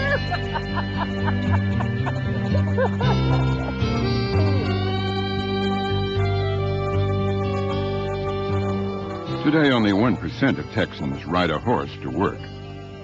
The rest, as they say around here, are all hat and no cattle. Cowboy words include wrangler, maverick, rustler, and chuckwagon. When we visited her ranch, Linda organized an old-time cookout. But this is like a stew in a gravy. This is all authentic the way it used to be done? Yes, sir. And what's the name? The Wild West and Western movies have helped spread phrases like hot under the collar and bite the dust that go with the cowboy's deadpan sense of humor. Well, the 2 a.m. call was no fun at all for a rancher who needs his rest. The heck with that thing. Just let it ring. Old Bud wouldn't leave his warm nest. But Bud, Liz cried, maybe somebody's died. Her voice so uncertain yet warning. Well, Liz, Bud said, if somebody's dead, they'll still be dead in the morning. One major influence on Texas talk comes from Spanish, originally spoken here when Texas was part of Mexico. On the Bar J Ranch, some of the boys practicing their rodeo skills come from Spanish-speaking families that have been American for generations, and for whom a ranch is a... Say in Spanish? Rancho. And what does it mean in Spanish? Basically the same thing means in English. It's a place where the cattle is. Rodeo. Rodeo? You know, you get a wild cow, you get a bronky horse, and the cowboy tries to see how much pride he's got to ride him, or to handle him. Rodeo, bronco, stampede, corral. Like today's taco, fajita, nacho, and enchilada, it all comes from Spanish. Lasso. This is what you throw at the animal to catch it. Bronco. The young horse, it's not quite broke.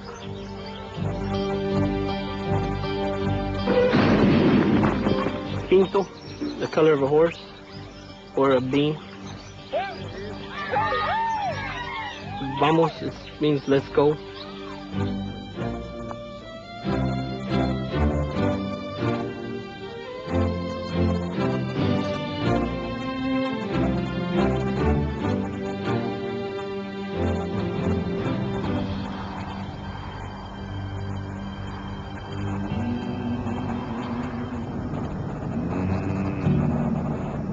When you think about Texas, you think about cowboys and cattle.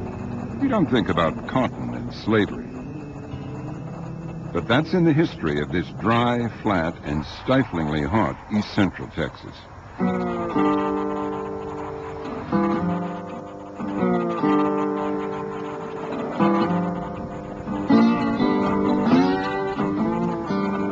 This has been cotton country ever since the time of slavery.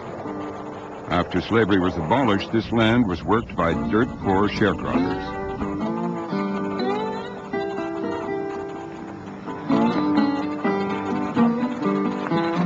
I'm meeting two linguists at the country store in Springville, a tiny community sandwiched between two Union Pacific Railroad tracks.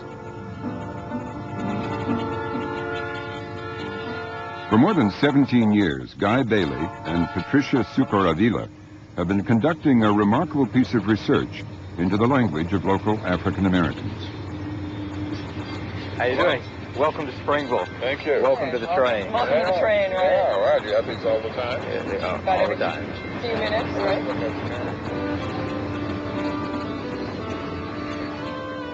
For generations of sharecroppers, black and white, the country store was the center of their lives. This is where they bought provisions, stores, and tools. And this is where they borrowed money from the white store owner until they sold their cotton. The store has been owned by the same family for more than a century. In many ways, it's hardly changed at all. It's in a kind of time warp.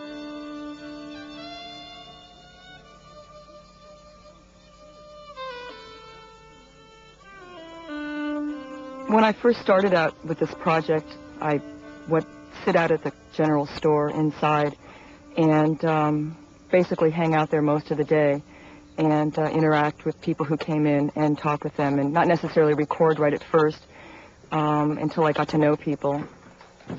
Hey, stranger. The mail is still delivered at the store. There is no home delivery. People oftentimes don't just come to get their mail and leave. They come, get their mail, sit down, open it, sit around and talk. Springville is a fictional name Guy and Patricia gave to the community so that local people would feel relaxed in their company. To win their trust, Guy and Patricia also promised them they would use pseudonyms. Willie is a lifelong resident of the area. He grew up on one of the farms close to the store. He's always lived out here and worked in agriculture his whole life. He's a very good example of what we would call older, rural African-American speech patterns. You told me that when you were a boy you did a lot of hunting and stuff. Yes, I hunted a little bit, yes. What all did you hunt? Armadillo, rabbits, and everything I could get. Is that right? Yeah. Is the armadillo pretty good to eat? Yes, sir, he good, sir. Never had armadillo. What's it taste like? Tastes good, like chicken. Is that right? Yes, sir. Sure do, sir. You couldn't rice it. Is that right? How you cook it?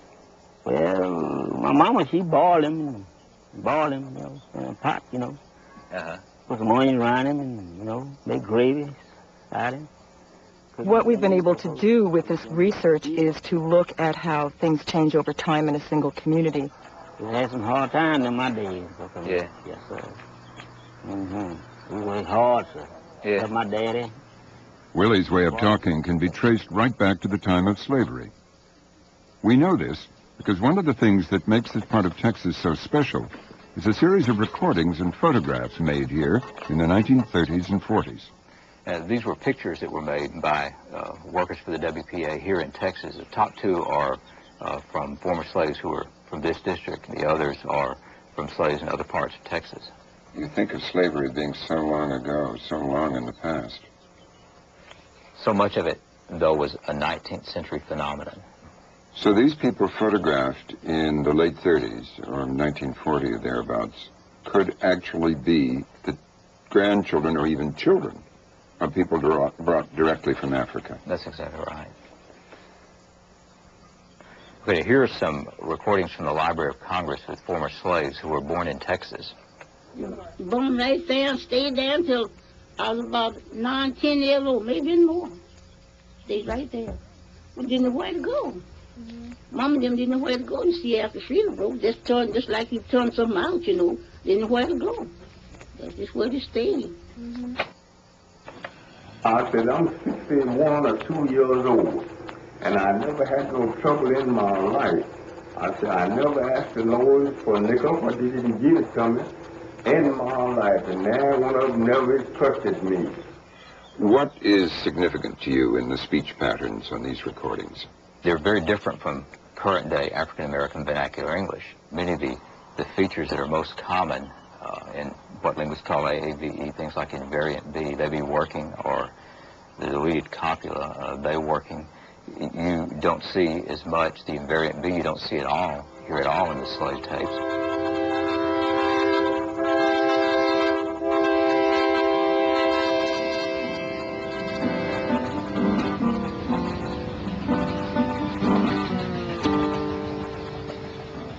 African-American speech changed in the epic migration of rural Southern blacks to the cities of the North.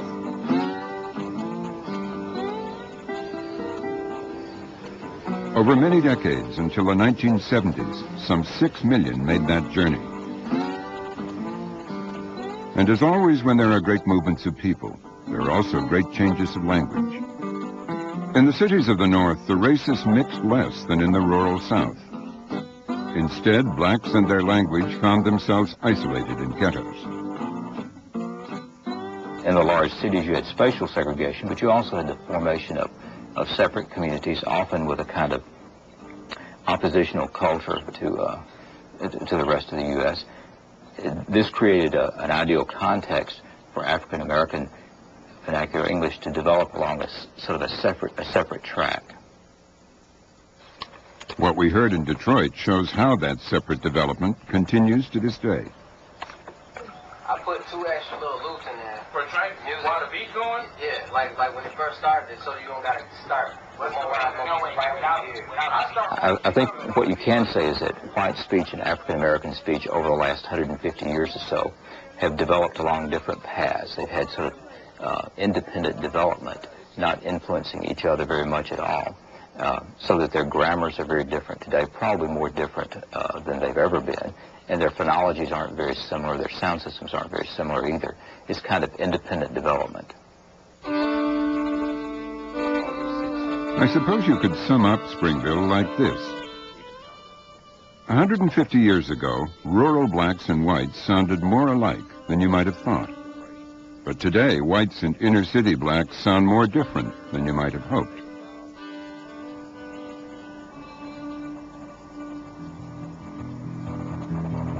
After decades of civil rights advances, the implications are pretty sobering, because more separate languages mean more separate peoples.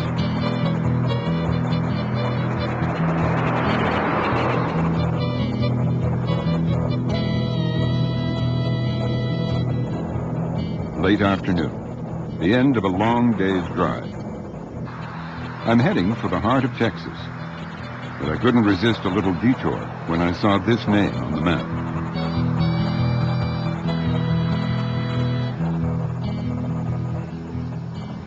Cut and Shoot is just one of a number of place names I jotted down from the map that shows something extravagant and imaginative in the Texas personality. Here's some other names of places: Wink, Telephone, New Deal, Oatmeal, Old Glory, Pandora, Rainbow, Best, Bangs, Birthright, Cash, Deadwood, Grit, Gun Barrel City, Happy, and Joy. The population of Best, incidentally, is 1.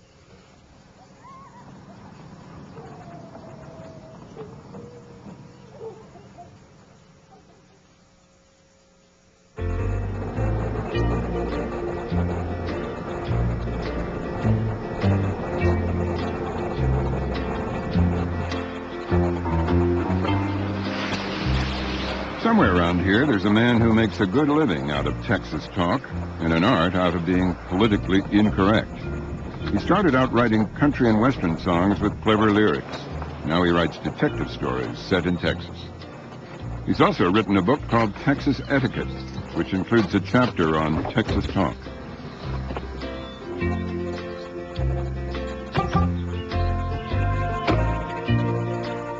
His name is Kinky Friedman, round here he's known to one and all as the Kinkster.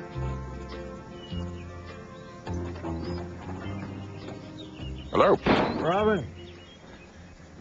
Great to meet you. Kinky the friendly cowboy. Yeah, right. Two great Americans. You're almost an American, anyway. I'm an American. You are an American. Yeah, recently. Though Kinky wasn't born in Texas, he's become a professional Texan. Anyway, welcome to Echo Hill. Thank you. Come on in. This is always live in a house that's older than you are, I suggest. I've never been here before. Well, you haven't missed too much. No, actually you have. It's a very beautiful place. What are you looking for in this sort of thing? We're looking for Texas talk. Are you looking for a man not smoking a cigar? No, you can smoke a cigar. Kinky loves to work the colorful Texan way with language into song lyrics, books, and articles. This is where you write? Yeah, this is my typewriter. This is the last typewriter in Texas. Uh-huh. I don't use any computers or the internet. I think they're the work of Satan. Uh-huh. What are you working on right now? I've just finished a book called Kill Two Birds and Get Stoned, which is about 3 people trying to shut down a Starbucks in New York City. Uh-huh. Kinky's way with words has won him many fans, some of them quite important. Who are your friends here? Well, we have George Bush. Yeah?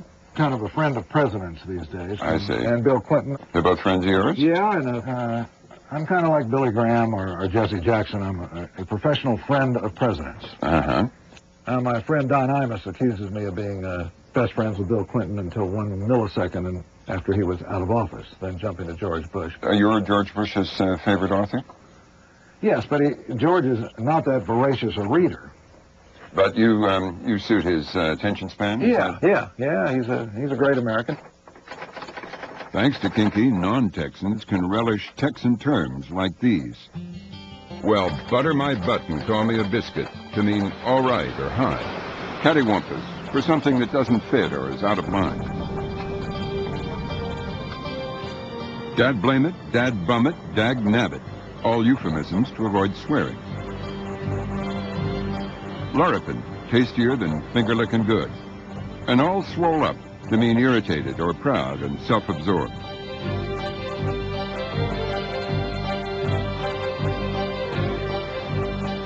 But to hear Texas talk in its tallest form, head for the state capitol in Austin. The legislature is a kind of one-stop shop for every kind of Texas accent. How about joining me in it, Walker County? Togetherness one more time. Hereby recognize March 11, 2003 as Walker County Day at the State Capitol and welcome all visiting from this notable county. Though Texans are far from formal, this is the only place in my travels where I have to wear a jacket and tie. I'm here to meet an old friend, that redoubtable writer, columnist, commentator, and scourge of all politicians, particularly male ones, Molly Ivins. Because no one talks better about Texas language than Molly. We like our food spicy and we like our language spicy. This is one of the greatest places in Texas to hear it properly spoken. You get everything in this House of Representatives from the East Texas drawl to the West Texas twang. Here's an order. Here lays out HCR number 20. Be ready. We've got guys serving in this house who sound exactly like Boomhauer on King of the Hill. You can barely understand a word they say. You've described Texan as having a lunatic quality of exaggeration. What is it in the Texas psyche that drives that? I think the best explanation for Texas is that Texas is just like the rest of the country, except more so. Everything here is slightly exaggerated. You get some wonderful expressions, meaner than a skillet full of rattlesnakes. And I'm happy enough to be twins. I have an old friend I camp with who always says, I don't want to die and go to heaven because it couldn't be better than this. And Texan properly spoken involves inventing your own metaphors and similes. Can you think of some examples? The late Bob Bullock, our late Gov, was a great speaker of Texan, and he was one day complaining about some young whippersnapper from the Washington Post who'd been in to interview him. After to explain to me why he didn't like the guy, he said, Molly, his pants was so tight, if he'd have farted, it would have blowed his boots off.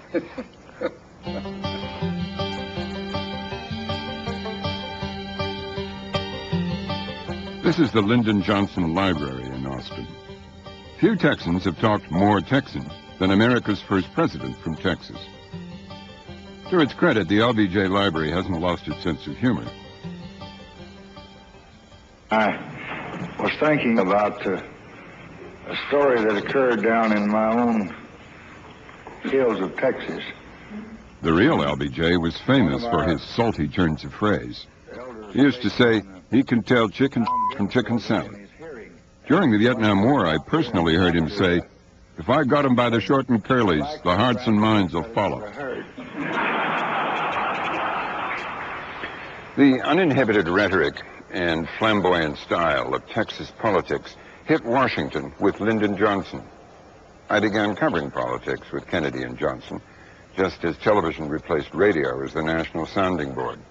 The new political era brought presidential voices to Washington from different regional dialects, starting with Kennedy and Johnson. The office of President of the United States. And I will faithfully execute the office of President of the United States. And will to the best... Voters were comfortable with JFK's Massachusetts rasp, but LBJ's accent was another matter altogether. And will to the best of my ability. Preserve, protect, and defend. Preserve, protect, and defend. Back then, his Texan accent was openly despised. I, Jimmy Carter, do solemnly swear that I will faithfully execute the office. Even by the late 70s, Jimmy Carter's Georgia accent did him no favors in Washington. Seems to me we've come a long way since then. That former Rhodes Scholar, Bill Clinton, saw no need to lose his Arkansas accent, partly because he could change it at will. Preserve, protect, and defend the Constitution of the United States. So help me God. I, George Walker Bush, do solemnly swear that I will faithfully execute the office of President of the United States. And will to the best... Today, ironically, President Bush, a scion of the East Coast establishment, wants to sound Texan. Preserve, protect, and defend the Constitution of the United States. So help me God. So help me God. There was a popular intellectual theory about 20 years ago that the whole country was becoming more and more alike. It was all covered with interstate highways and Howard Johnson's restaurants, and everybody talked more and more alike. You know, what's amazing is not the fragility of those cultures, it's their hardihood, it's their endurance. I'm amazed by the tenacity with which custom and dialect endures.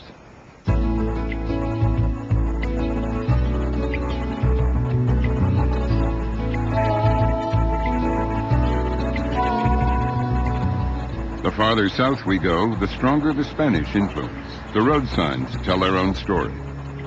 Alvarado, Bandera, Chico, Del Rio, El Paso, Frisco, Gonzales, Hondo, Nada, Plata, Refugio, Rio Frio, Santa Ana, and Sierra Blanca.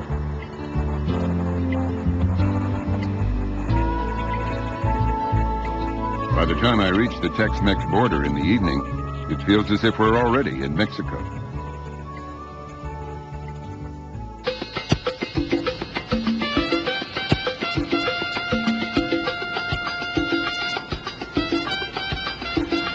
Every morning it's rush hour on the bridge from Nuevo Laredo in Mexico to Laredo in Texas. It was so snarled up on the day we met Alan Wall that it was easier for him to park on the Mexican side and walk across to the USA. Alan's a language teacher who's married to a Mexican and lives there with his wife and children.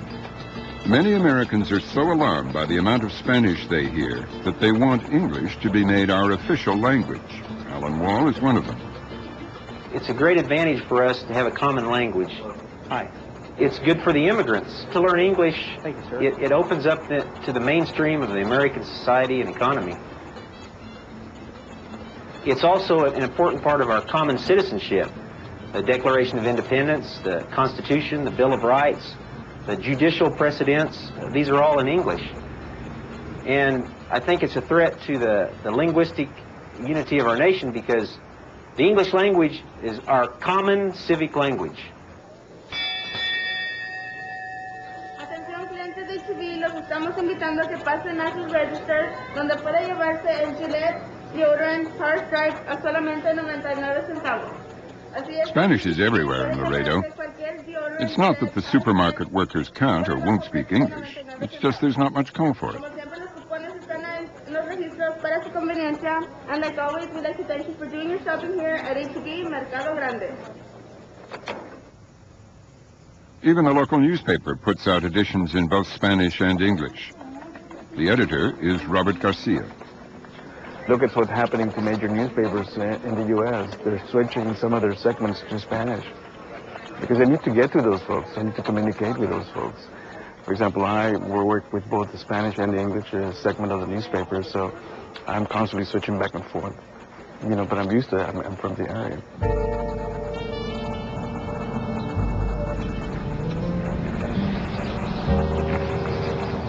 To see just how far the Spanish language has reasserted itself around here, I've come to a little border town called El Cenizo, Texas.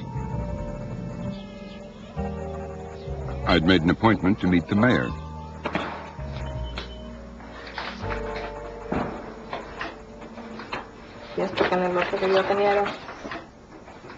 Good morning. Hello, sir. Good morning. I have an appointment to see the mayor.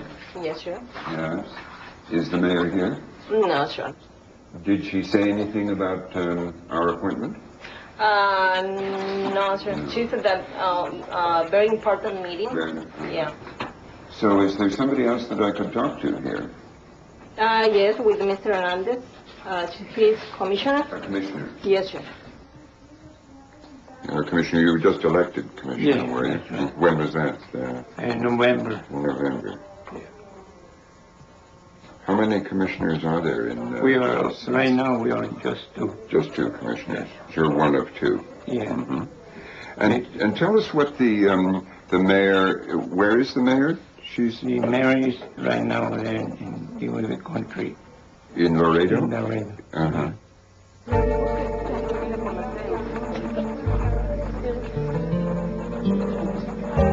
It's not surprising that the mayor and town commissioners want to avoid controversy.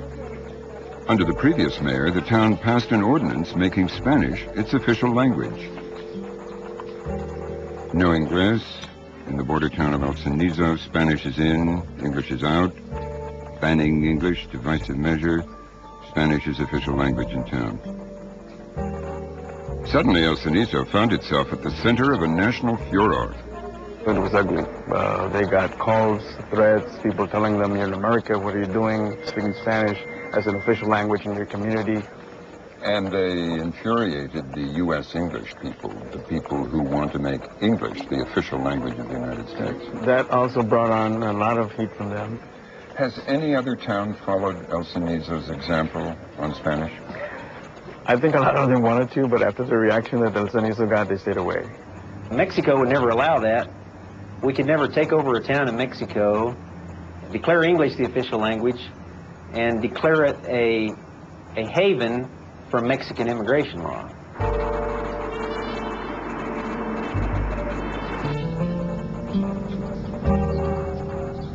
Under that previous mayor, El Cenizo went one step further. It passed an ordinance that no town official was allowed to collaborate with the U.S. immigration authorities. So this is where this little town ends, in the Rio Grande River. The Rio not very grand, in fact, because there isn't much water in it. But through these bushes and across the river is the border with Mexico.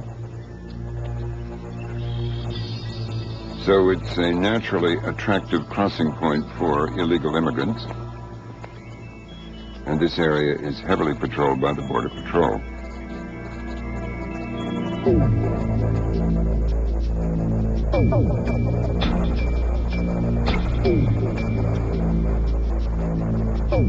There are an estimated 7 million illegal immigrants in the USA. 7 out of 10 probably slipped across the border with Mexico. The U.S. Border Patrol has put huge resources into stemming that flow. The trash being back on the fence is not good. That means we're not too close behind these guys.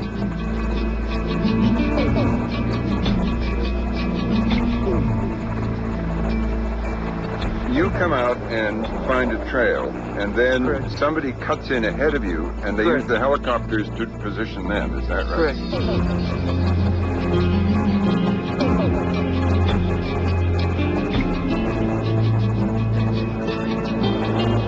Imagine coming through here at night.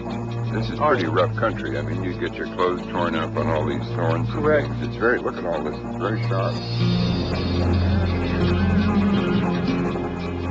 So what proportion of the ones that come across do you think you get? I would say 40–50%, but overall, the usual people, I've heard different people say is 10%.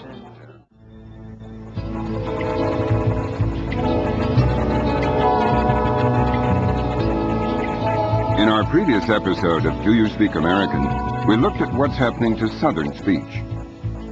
The farther south and west you go, the stronger the influence of Spanish. Concerns about Spanish echo across the American Southwest, New Mexico, Arizona, Southern California, where we're going to continue this journey through American language. The first stop is L.A. It's a bit far to drive, so we're going to fly.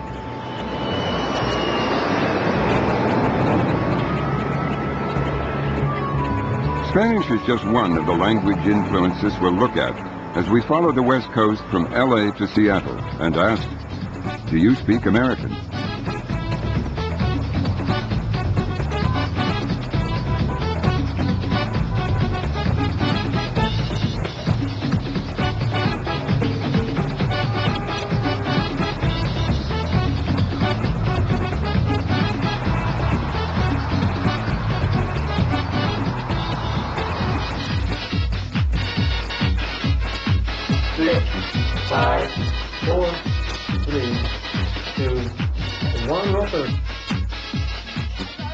It's called Mex to the Max, and it's hosted by Patricia Lopez. I hope you guys are sitting down because we have an hour, a fun-filled hour for you guys. Tenemos el estreno de La Chica Sexy con los Tucanes de Tijuana esta noche.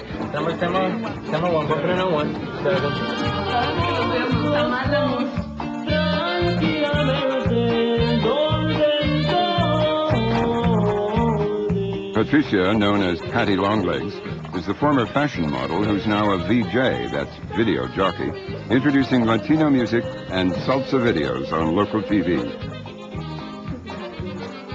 My language is Spanglish.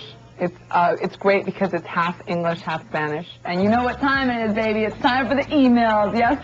All right, let's get started with the first email here on this segment. It says, estaba cambiando los canales y miré su programa y se me hizo muy interesante. I would like to ask you to play El Gavilán. Se llama Ricardo Cerda. Thanks and good luck. Love you always. That came from Angel. Oh, yeah. We have all these Latin people that are coming over to the States. And, I mean, we're everywhere. And we might not feel comfortable speaking English, but they should catch on to it. And we're putting it out there for them. Why should they catch on to it? Because it's going to be the second language of the state. Everyone speaks English, so they say, but you have a lot of Latinos that are coming over that, that don't speak it. My father's 72 years old and he doesn't speak it. Because, that you can get by not speaking it here in the States. Yeah. That's terrific. Thank you. Thank you. Thank you. Un beso. Mwah. Oh, no, I made him blush. Yeah, well, I blush easily. All right, because right now we're going to go to Los Tucanes de Tijuana con su tema La Chica Sexy. Okay. So para todas las chicas sexy. Welcome through. All right. Go there, bring it full sound.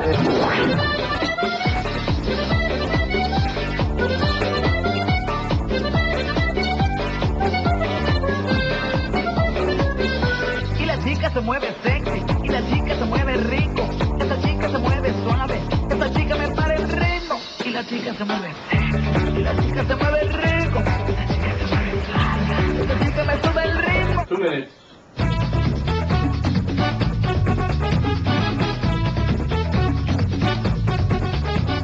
Spanglish isn't the only Spanish-English hybrid. Carmen Fott is a linguist who's been studying Chicano, one of the street talks of Latino Los Angeles. Chicano English is a dialect of English that grew out of the historical contact between English and Spanish in the Southwest. And you get articles written that say Chicano English is just a step on the way to mastery of English, and that's not true at all. Chicano English is now its own vibrant, thriving dialect. It's not going anywhere. Luckily for me, because I do research on Chicano English. Carmen did much of her research with high school kids with Spanish-speaking parents. She took us to a nearby park to hear some Chicano English. Chris can't throw. He ain't done no more. Nothing. Wanting the kids to be as relaxed as possible, we put radio mics on 2 of them. And then we and the camera are keeping well back. Let's see. So what's up, dog? What's cracking, dog? What's cracking some more? About the Super Bowl? Yeah. So what's up then? We gonna throw a party? What's up? What girls you gonna have over there? Man, the only thing I know that there's gonna be a bunch of primas. What about the party you took Mark to? What, Mark Southgate? Ramirez, yeah, Southgate. That's his family, fool. Nah, are you serious? Yeah, there was a bunch of highness over there, dog. Nah. Highness on the ones that kick ass up for heaven. Fine they were, dog. In terms of slang items, when he asked him who's going to be at the party, is there going to be any hotness there? Hotness? Meaning, are there going to be any good-looking girls there?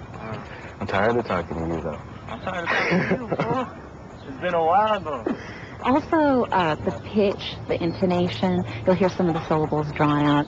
What? What you mean, fool? Like that, those sorts of things. That's also very characteristic of Chicano English. What about these fools? What do you think about these fools? You think they're gonna grow up to be some real football players or what? Man, that little short foot with cut off sleeves, that's my cousin, dog. He might probably be something. The use of fool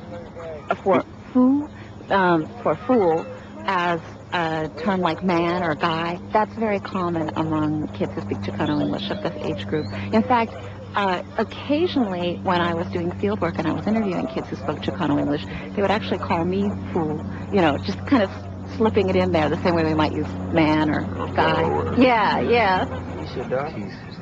Keisha over there in Southgate, dog. She's Mexican with a name like that? Yeah, dog.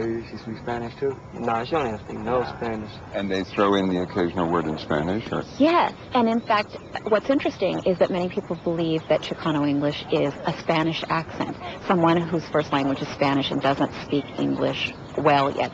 But in fact, as we just heard, we heard Jesse speaking, and he doesn't in fact speak Spanish, only enough to throw in a few words, and those words actually tend to be taboo or swear words. ¿Qué? ¿De qué? No te entiendo, güey. And it's still the classic pattern that the first generation born in the United States often will retain the home language. But by the second generation born here, the home language is very often lost. So I don't think Spanish is a threat to English in any way. I think, if anything, it's Spanish that's endangered and we might want to look out for it. Pues después será. Adiós. Like Carmen, other linguists believe Spanish is no more a threat to English than German or Italian, which once provoked similar fears.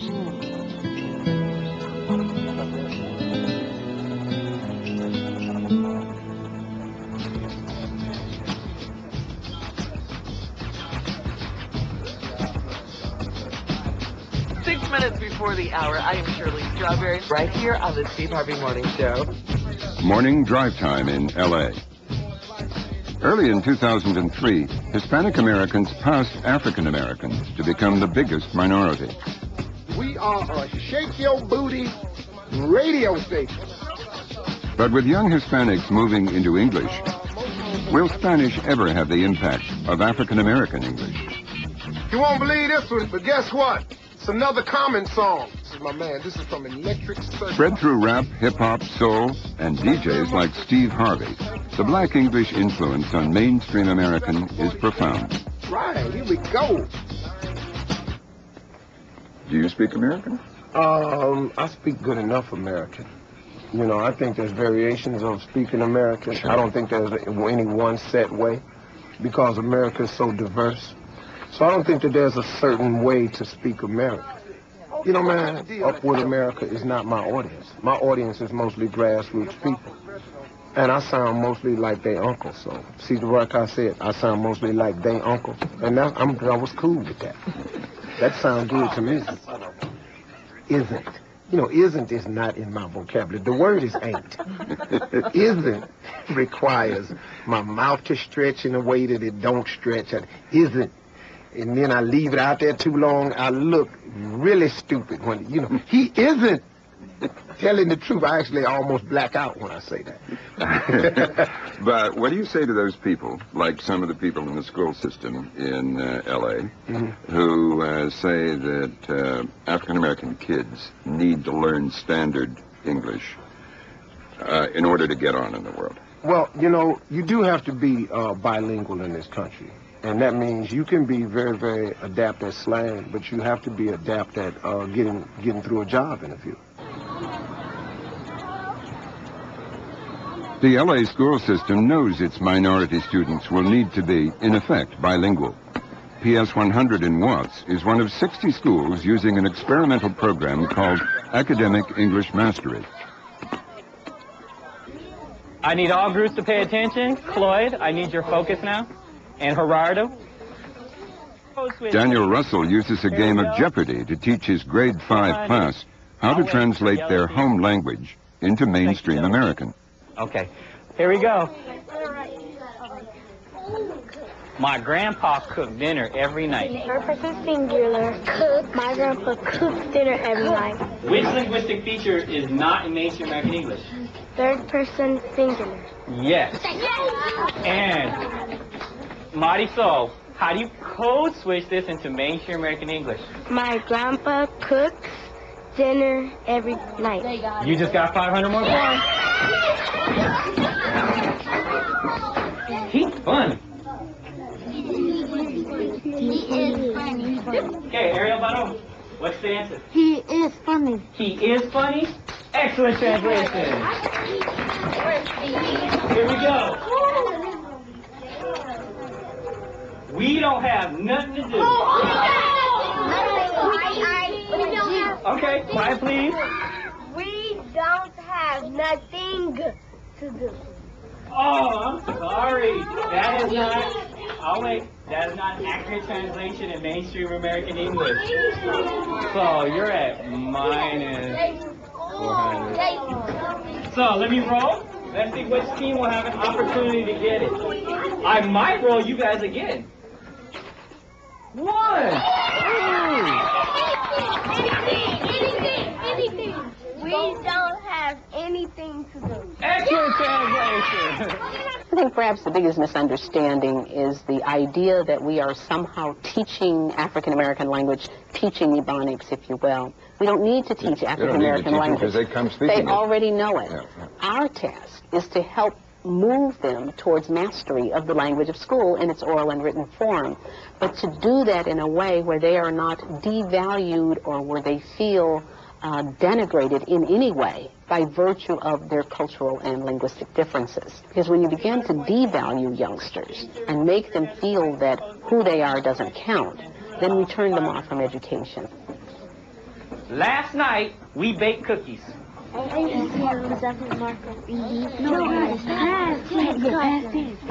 Are you ready? Okay. Number 1, what language is it in? AAL. It is an African American language.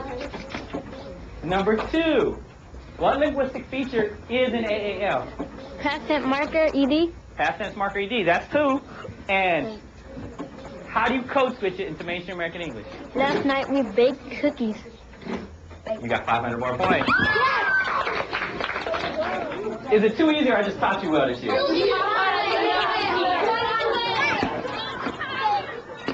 Students in the program show significant gains in written English.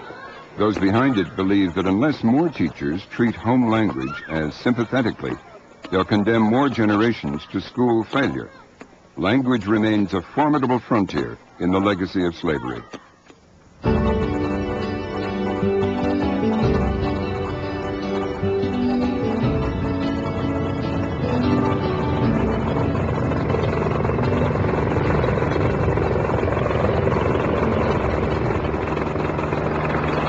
3 helicopters overhead, and there's a police roadblock up here. In any other big city, we'd think it was a crime scene or an act of terrorism or a bomb scare or something, but this is Los Angeles, the beginning of Beverly Hills here, and this is a big night for the movie industry, the Golden Globe Awards. And they're being presented in the Beverly Hilton Hotel right through there.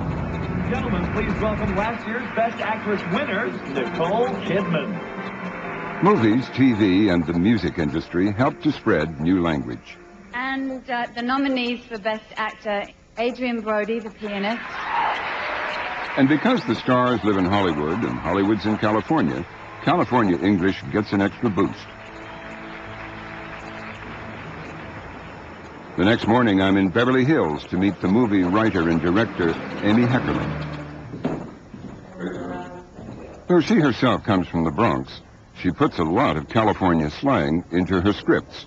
Amy even compiled her own dictionary for her most famous movie and the TV series that followed it, Clueless. We noticed looking over your shoulder a minute ago that you had a page for expressions that for good, something is good, and some for bad. Would you read us from each of those pages?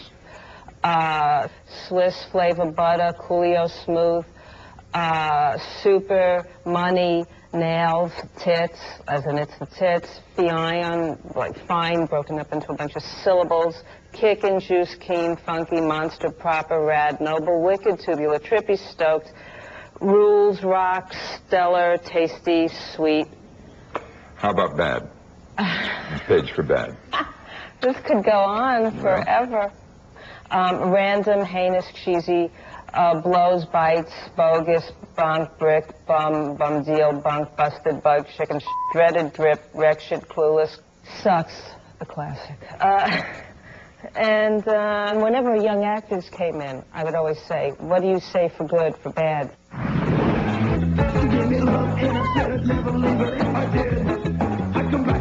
Amy's movie, Clueless, achieved iconic status and introduced California teen slang to the rest of America. Ew, get off of me! Nice stems. Whatever. Did I miss something? A stick hair back? This is raisin. Let's do a lap before we commit to a location.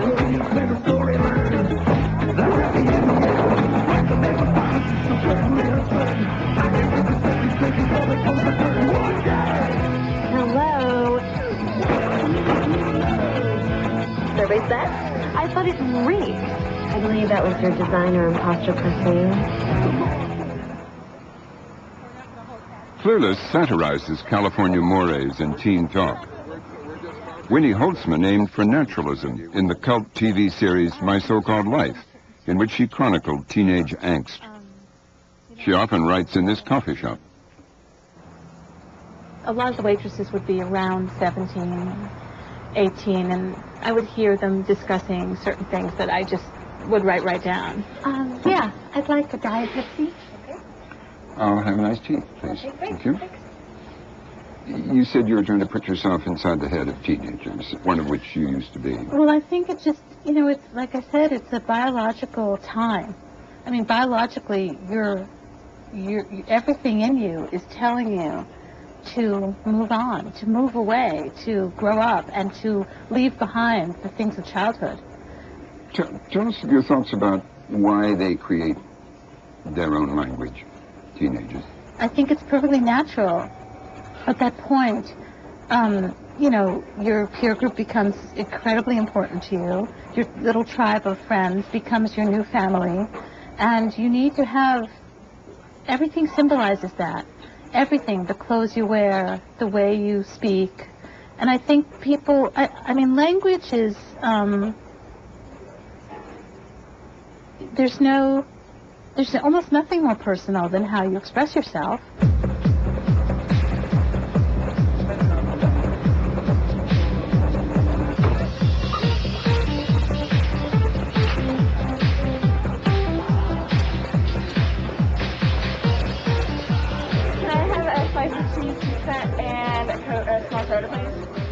I'm curious to find out how California teenage slang has moved on since the early 90s, when Clueless and My So-Called Life were first released. So I'm in Irvine, south of LA, to meet a bunch of teens from the local high school, whom I can call, as we all seem to these days, you guys. Do you guys still say so, not, whatever? Yes. Yeah, clueless, because, like, now I'm, like, permanently, like messed up because like I say like and dude every other word because of that movie. It's horrible. You can't get it out. You can't get Clueless out of your system. Is that? I saw it once. It became kind of like a cultural trend, sort of. So like a lot of kids started saying it, and then people would do the, how do you do whatever's? Whatever, moron, get the picture, you're a total loser. Hey, could I ask you some expressions and ask you what they mean? Tight. Tight. How do you say it? Tight. Is it about appearance? Oh, like if you got a new car and it's really nice to say, my new car is tight, you know? Uber. You can be an Uber nerd. Or It's like super nerd or Uber anything. Fob. Asians who came to America not too recently. Like when you speak and you still have an accent, like your English is still kind of fobby. Word. Like, I agree. Word. How do you say it? That test was so hard. Word. Meaning? I agree. Oh, the other person says word. I see. That test was so hard. Yeah. Word. What's up? What's up, girl? They do. Yeah. A lot of like those kinds of things come from like the rap and the rap music, because you hear them sort of like, oh my peeps and y'all, yo. Guys always like they're walking and they see another guy, they're like, hey, sup. The middle seat and the back seat, like it's the bitch seat, like you're sort of like the bitch, like, you know, like you're my bitch, you know, sort of like that. But we use bitch like, dude, you're my bitch, you know, or oh, so and so's gonna be my bitch for like homecoming or whatever. Prison, you know. I made that test my bitch. You nailed that test, and once you aced it, or you did really well on it. Many people across the country are familiar with the California dialect from movies like Clueless. It includes some shifts in the sound system. So, for example, one of the things I've studied is ooh fronting. Words that have ooh in them in California English are often pronounced very close to the front of the mouth. So the word do might be pronounced more like do. I do. Yeah. Oh, very good. That's it. I do. And also words with o. Go. Go. I'm going to go. Yes, that's also common. Put those together in some sentences that sound like California. You're going to go? Oh, my God. You like him? You really do? I'm totally surprised. I do, too, though.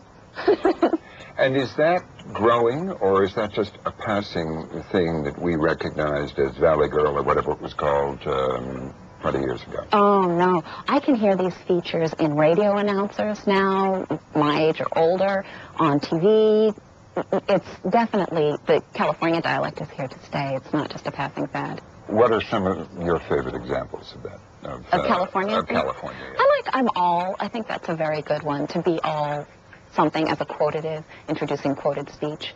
So I'm all, I don't think I'm going to go, and he's all, I think you should. And I'm all, why? And he's all, because it'll be fun. And I'm all, I don't think so, etc. Something occurred to me. Do men speak Valley Girl? Ah, that's such a good question. And it's one I wanted to explore. Men speak surfer dude. Surfer dude? Yes.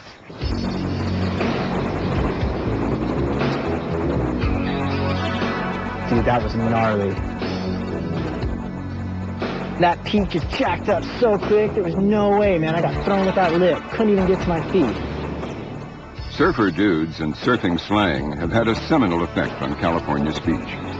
Dude, I sunk my inside rail on that turn, man. That was lame. So much new language is generated by the California culture of being extremely energetic in the sun. Where better to start than Ventura County and Surfers Point, and the place where many surfers hang out, the Badass Cafe. In the 1960s, the Beach Boys were the first to put surf slang into hit songs like Surfin' Safari. Hi. Hi there. I've come to the Badass Cafe to meet someone who lives to surf. You busy? Not too much today. The surf's too good? Surf's too good, for sure. Yeah. For sure. George Plummerty has qualified as a paralegal, but he prefers to work here at the Badass. Okay. $3, please. Yes. What he earns here pays for his passion to surf. When he finishes work, George agrees to take me for a ride in his classic Volkswagen minibus and show me world-famous Rincon Point. I've had this car about 7 months now. Oh, really? Yeah. You haven't had it since 1970. No. I haven't even been alive since 1970. I was only born in 75. Right. Okay.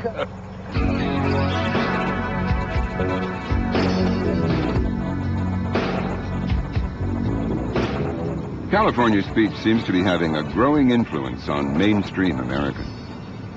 When we get out to Rincon, you'll see the point actually comes all the way into here before it ends. These little guys are surfing a spot called The Wall. Yeah. It's a fun little surf spot. That single fin's gonna kill it. This is gonna be great. I want to know if surf slang is still shaping California speech. Wow, there's a lot of people in the water.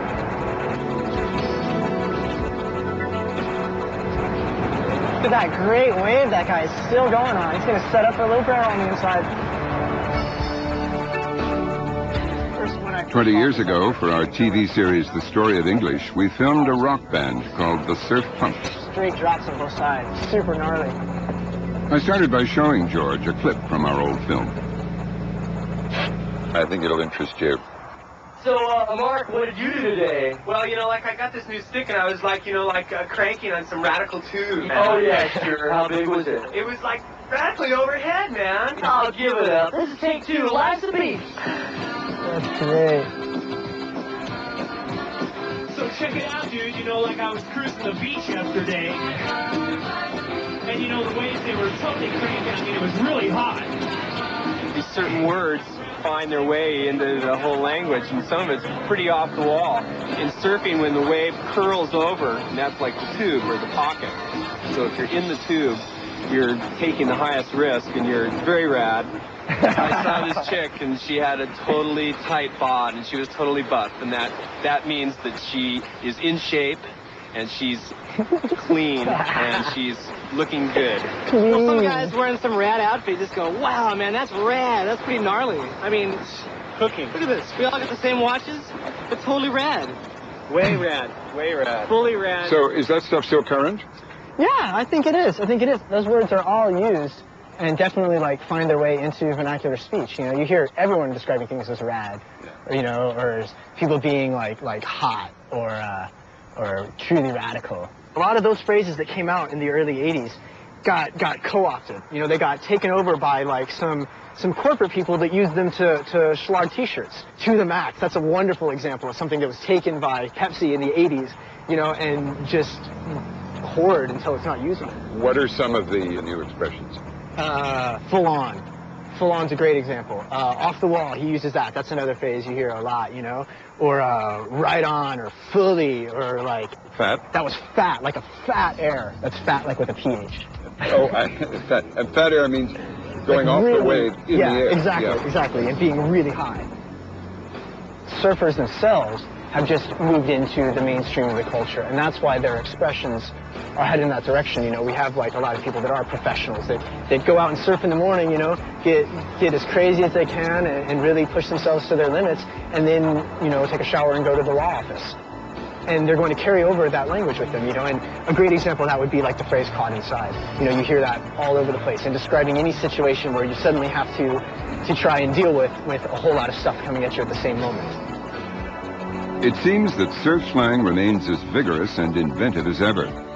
Listen to George describe the perfect ride. You know, waves break in sections. So you can talk about, like, wow, you know, that first section was sick. You know, that drop was really heavy, made that bottom turn, came around, went through that mushy part, and then it just jacked on that second bowl. Got that floater, came into the inside, and just cracked that lip as hard as I could. Set up for that barrel, and just right out in the green room, man. Sick.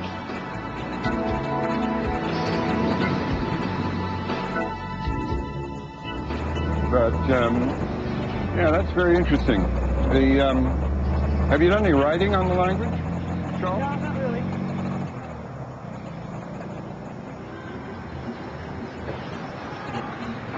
New language always grows at the cutting edge of life, and California's lifestyle is nothing if not cutting edge.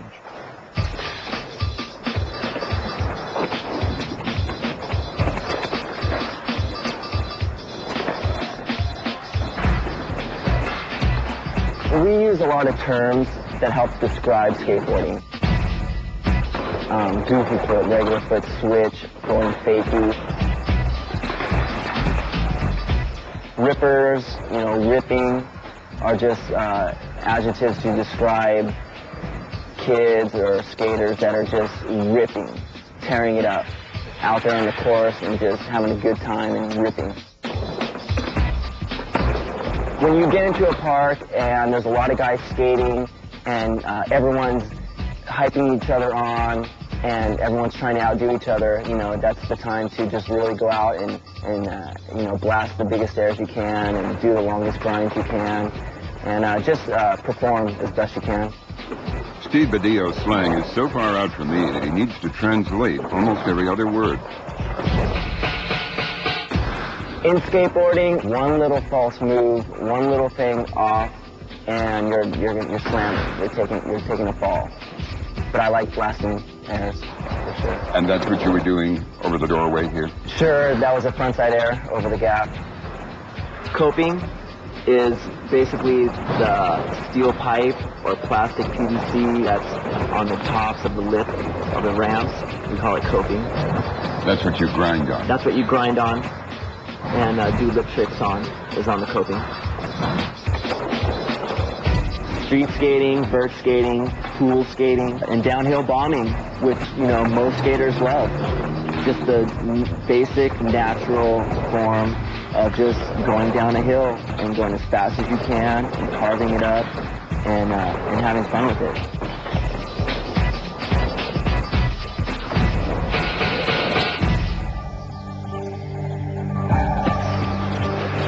There's a whole new lexicon for snowboarders. Sticking it clean means pulling off a trick to perfection.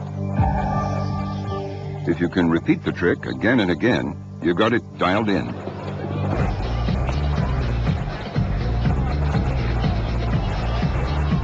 That's sick. That's just super sick stuff. Sick? Yeah, it's pretty much sick. Like, someone goes off and does something and stomps it clean, then you're gonna like give them props and it's gonna be something sick, and then that's what you're gonna like. It's gonna raise the level of riding, and then everybody just get everybody amped up.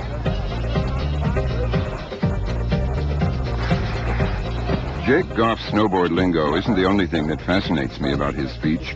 Young Californians, and now much of the world, say like where we once said or And they use like to mean quote, unquote. Jake uses like 13 times in both senses in the next 74 words.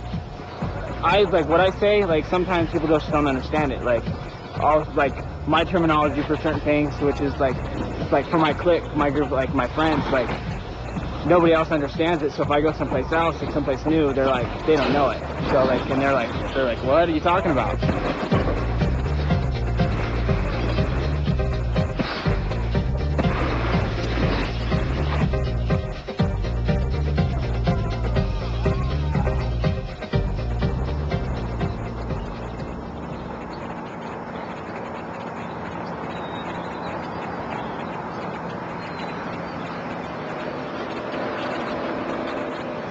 Hi, I'm from Public Broadcasting. We're here to do some filming.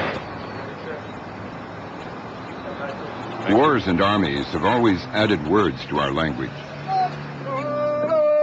Loud and vicious on the pivot. One, left, right, here we go. Words like shock and awe, collateral damage, and weapons of mass destruction. The U.S. military has always been a forcing ground for social change. They were among the first national institutions to confront racism and segregation.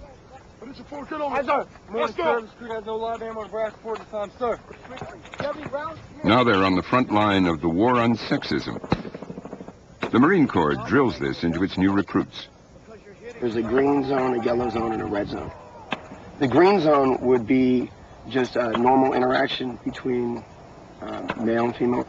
The yellow zone would probably be the sort of comments where it could be taken as something that may be sexually oriented or may cause someone to feel uncomfortable. The red zone is considered just to be a blatant sexual remark, like check him or her out, look what they have there, or, I want to get some of that. How has the language changed as far as The way the men talk. like cursing and telling jokes? And, Yeah. like I said, it all depends on how you are. If you can tell a joke just as good as they can, laugh. Tell yours too. If you're the type that you don't want to hear jokes like that, you tell them that, and they should respect that. If you like it, hey, by all means. If you don't, say something. The military reflects what's happening in society at large.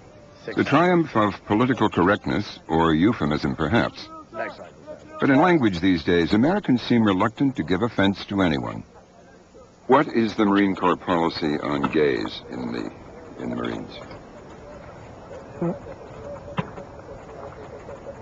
Marine Corps policy on homosexuals in the military is we don't ask, and they don't offer that information up. Basically, the don't ask, don't tell policy. And is that working? I think it is, sir.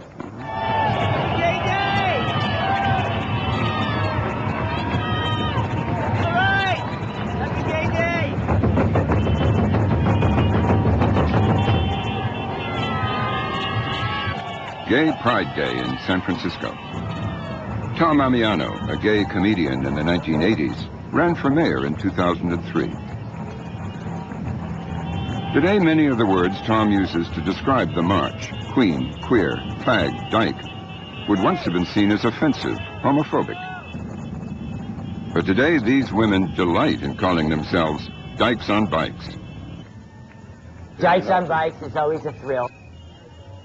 Dykes on bikes, which always traditionally starts off the parade, because we're now accumulating a history. You'll see the S&M community and the leather community, the cross-dressing drag queen community, gay cops always have a big contingent in that group, gay clergy. You'll even see, yes, my friends, gay Republicans.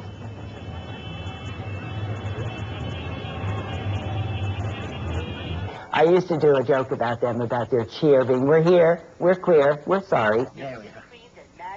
The word queer was once a hot topic for the committee that organizes the Gay Pride March. I think the Pride Committee got very radical in 1993 when the theme for the parade was the Year of the Queer. That placed it on a national platform, the word queer.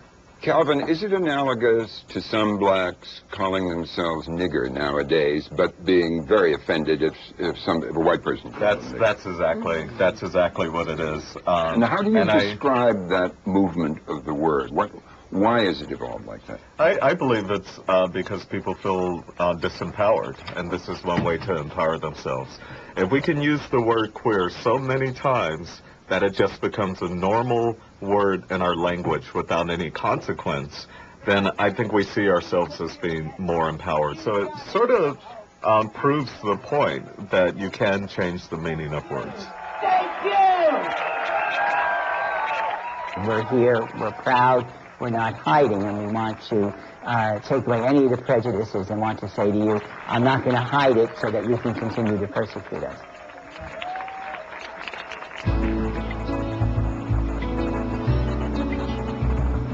The ability to speak and understand language almost defines what it is to be human. But some human abilities are increasingly being matched or surpassed by computers.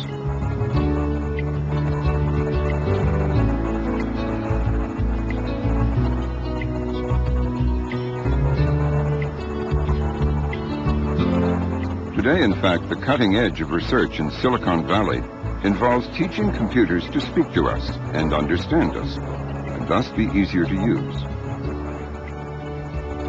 That research raises fundamental questions about American speech and about language itself. To learn more about all this, I've come to meet Cliff Nass, a professor here at Stanford University. Humans are what we call voice activated. The minute the brain hears something that sounds even remotely like human speech, we bring to bear all the rules and expectations that we do when dealing with other people. So we listen for the same cues. What's the gender of the voice? What's the emotion? What's the personality?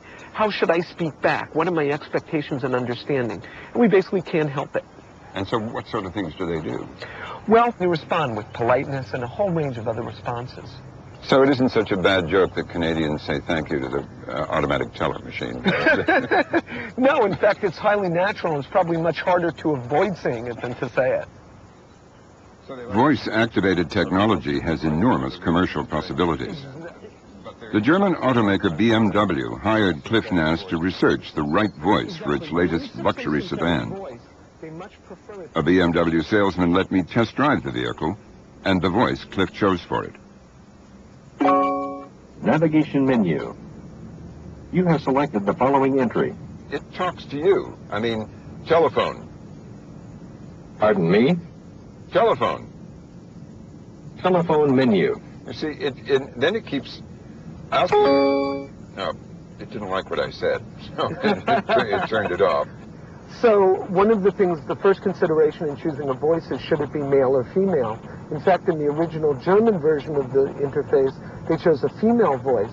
And German reacted very negatively, saying that I don't want to be told how to drive by a woman. And in fact, they actually had a product recall requiring them to, in fact, have a male voice instead.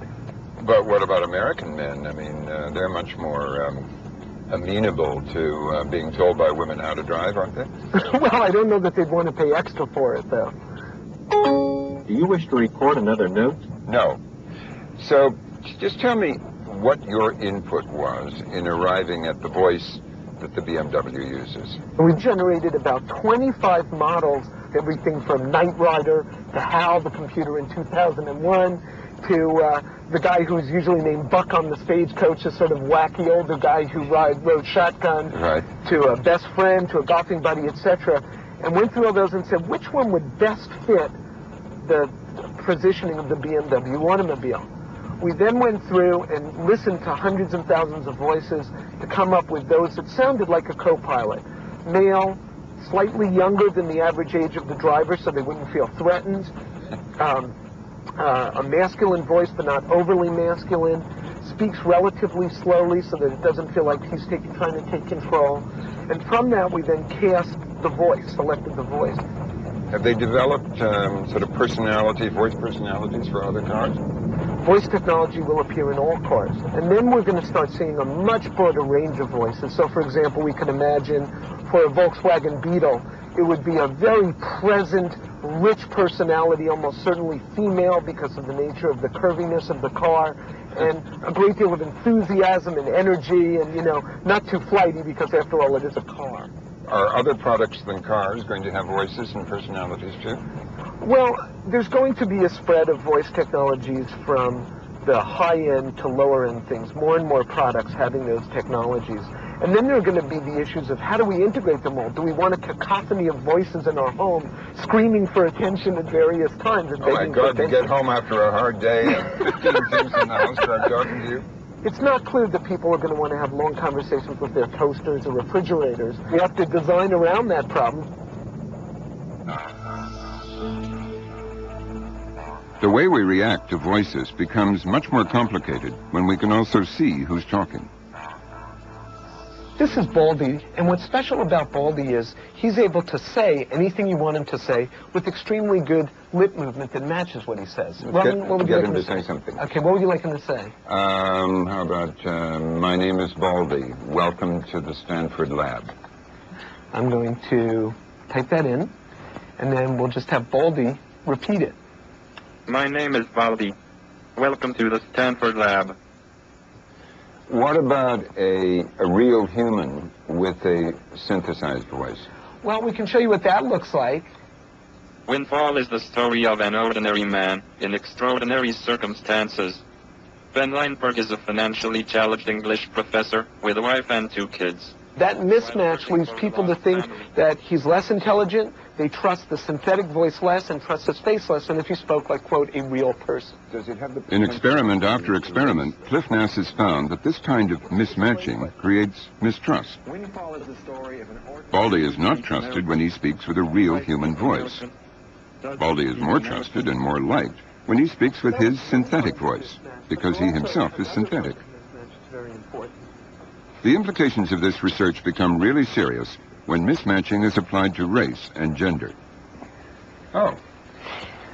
Here we see a picture of you. Do I speak American? Here we're using a technology called Vipers, and what we were able to do is just take a still photograph of you. You'll see that the face moves and blinks. That's all being generated by the computer. but most powerfully we can make you speak in different voices. If I spoke like this, would you hire me for a job requiring contact with the public? So we know immediately that that's a male, an older male speaking, strong, deep voice, suggesting credibility, and it fits very well with the face we see. Now we can ask the question, what would happen if that same face spoke with a voice that didn't match? And here's what that sounds like. If I spoke like this, would you hire me for a job requiring contact with the public? That's funny. I mean, it makes me sound like a white Southerner. Exactly, but interestingly, that voice is not from a white Southerner. That voice is the voice of John Baugh, who you spoke with earlier. And here's John Baugh saying the same sentence. If I spoke like this, would you hire me for a job requiring contact with the public? Even though those two voices were literally identical, people listening perceive them differently. And we know he doesn't speak like that normally. He puts these accents on for his own research purposes. Do you have him speaking with his own voice? Yeah, here's something we heard him say earlier. Hello. I'm calling about the apartment you have advertised in the paper. That mismatch can lead to mistrust, perceived lack of intelligence, unwillingness to purchase, etc.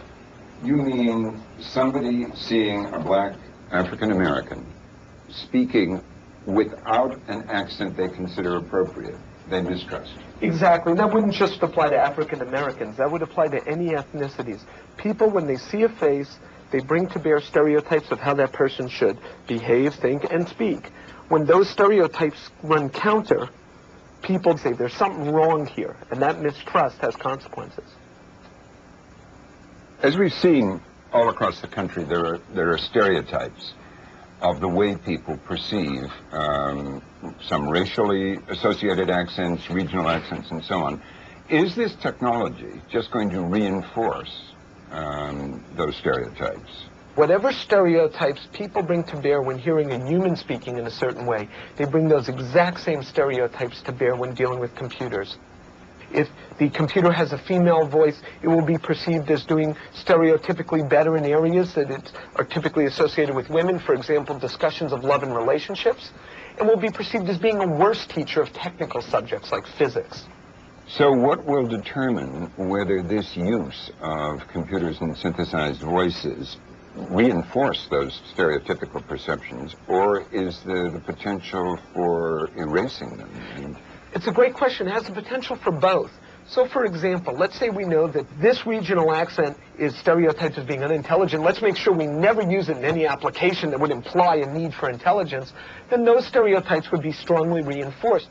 But let's say if we do the opposite, that would then, because of the way our brains are voice activated, would lead us to weaken that stereotype and potentially eliminate it. Going back to the comedian who does the brain surgery jokes with a Southern accent, in other words, have all brain surgery instruction done with a Southern accent? Exactly. That would tend to lead us over time to believe that, in fact, brain surgeons can be or should be Southern.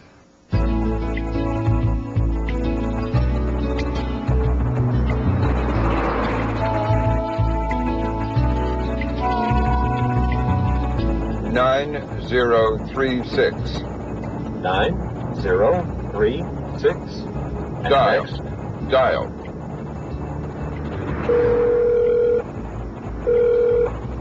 Hi, you've reached Alex and David. Please leave us a message and we'll get right back to you. Hi, sweetie. It's Daddy. I'm driving along the coast of California on a beautiful sunny day, and I wondered how things are in Cambridge, Mass. Anyway, talk to you soon. Love, bye for now. Navigation system. Navigation menu. Navigation address book. Navigation menu. Address book. Pardon me? You have selected the following entry. Help takes you at any time to this general help. But options, the possible command options, are read out to you. Help. Yes or no? Yes. Help. Help.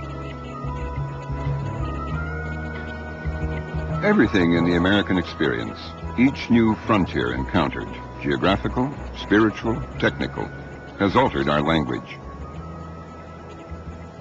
What kind of a frontier are we crossing by teaching computers our most fundamental human skill, to speak? That question leaves us one last stop on our journey. From San Francisco, I follow the coast north to the city of Seattle.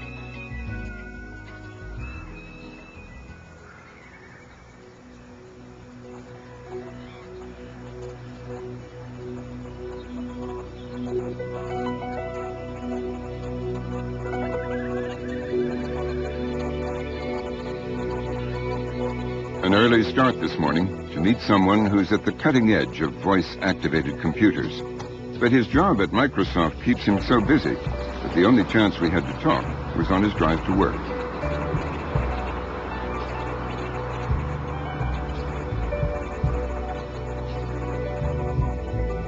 XD Huang is an immigrant from China, and he's the man who's teaching our computers to talk to us.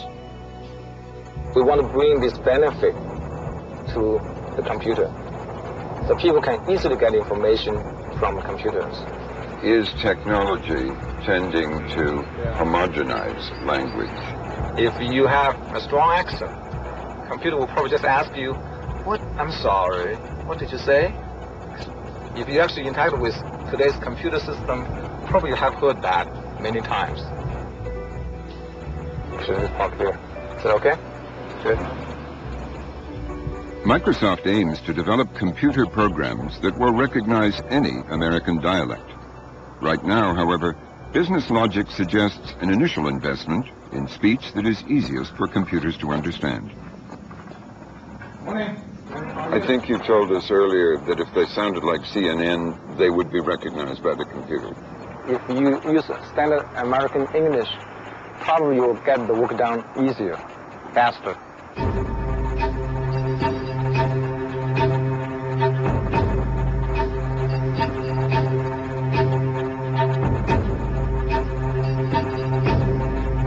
So if XD Huang is right, voice-activated computers could create an enormous drive towards a standardized American English. People are always telling me that television has this effect. But on this journey, we've seen that in many ways, Americans are talking less alike, not more. And it seems to me that radio, television, and movies help us understand other ways of speaking, but they don't make us speak that way. Perhaps computers will, and if they do, we'll all end up sounding much more like one another, or rather, sounding much more like our computers.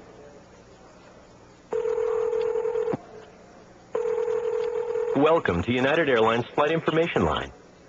Please enter or say the United flight number. United 24. United Flight 24 is scheduled to depart on time at 9 a.m. from Seattle, Washington. Hello?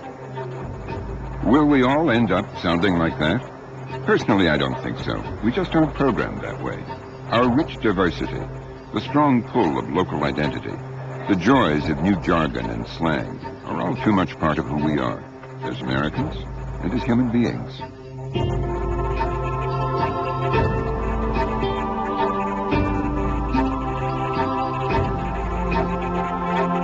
Well, I've reached the end of the road.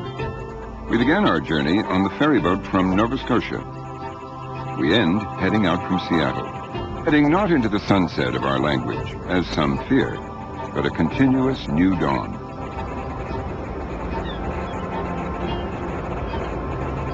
As it comes to an end, what an experience this has been.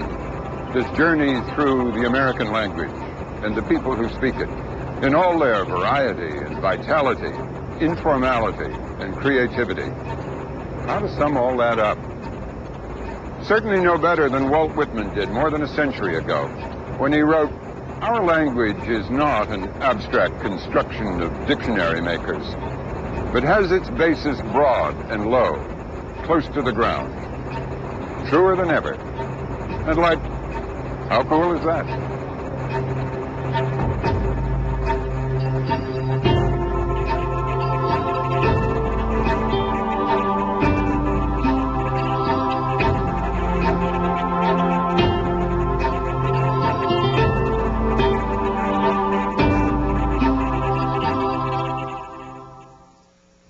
For the down low, the skinny, and the 411 on how you speak American, visit us at pbs.org. While you're there, get tips for starting your own PBS program club so you can continue to speak American with your friends and family.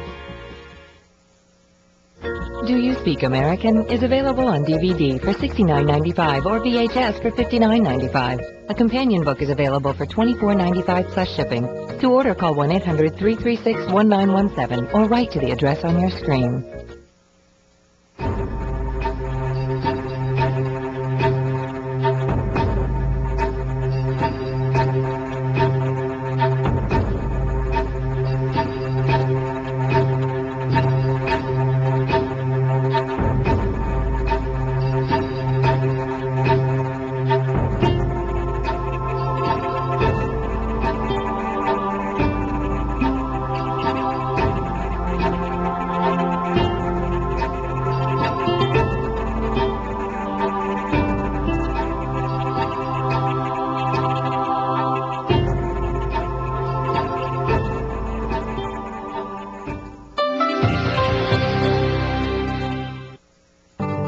Do You Speak American has been made possible in part by the National Endowment for the Humanities, promoting excellence in the humanities. Additional funding is provided by the William and Flora Hewlett Foundation, the Ford Foundation, Rosalind P. Walter, and the Arthur Vining Davis Foundation.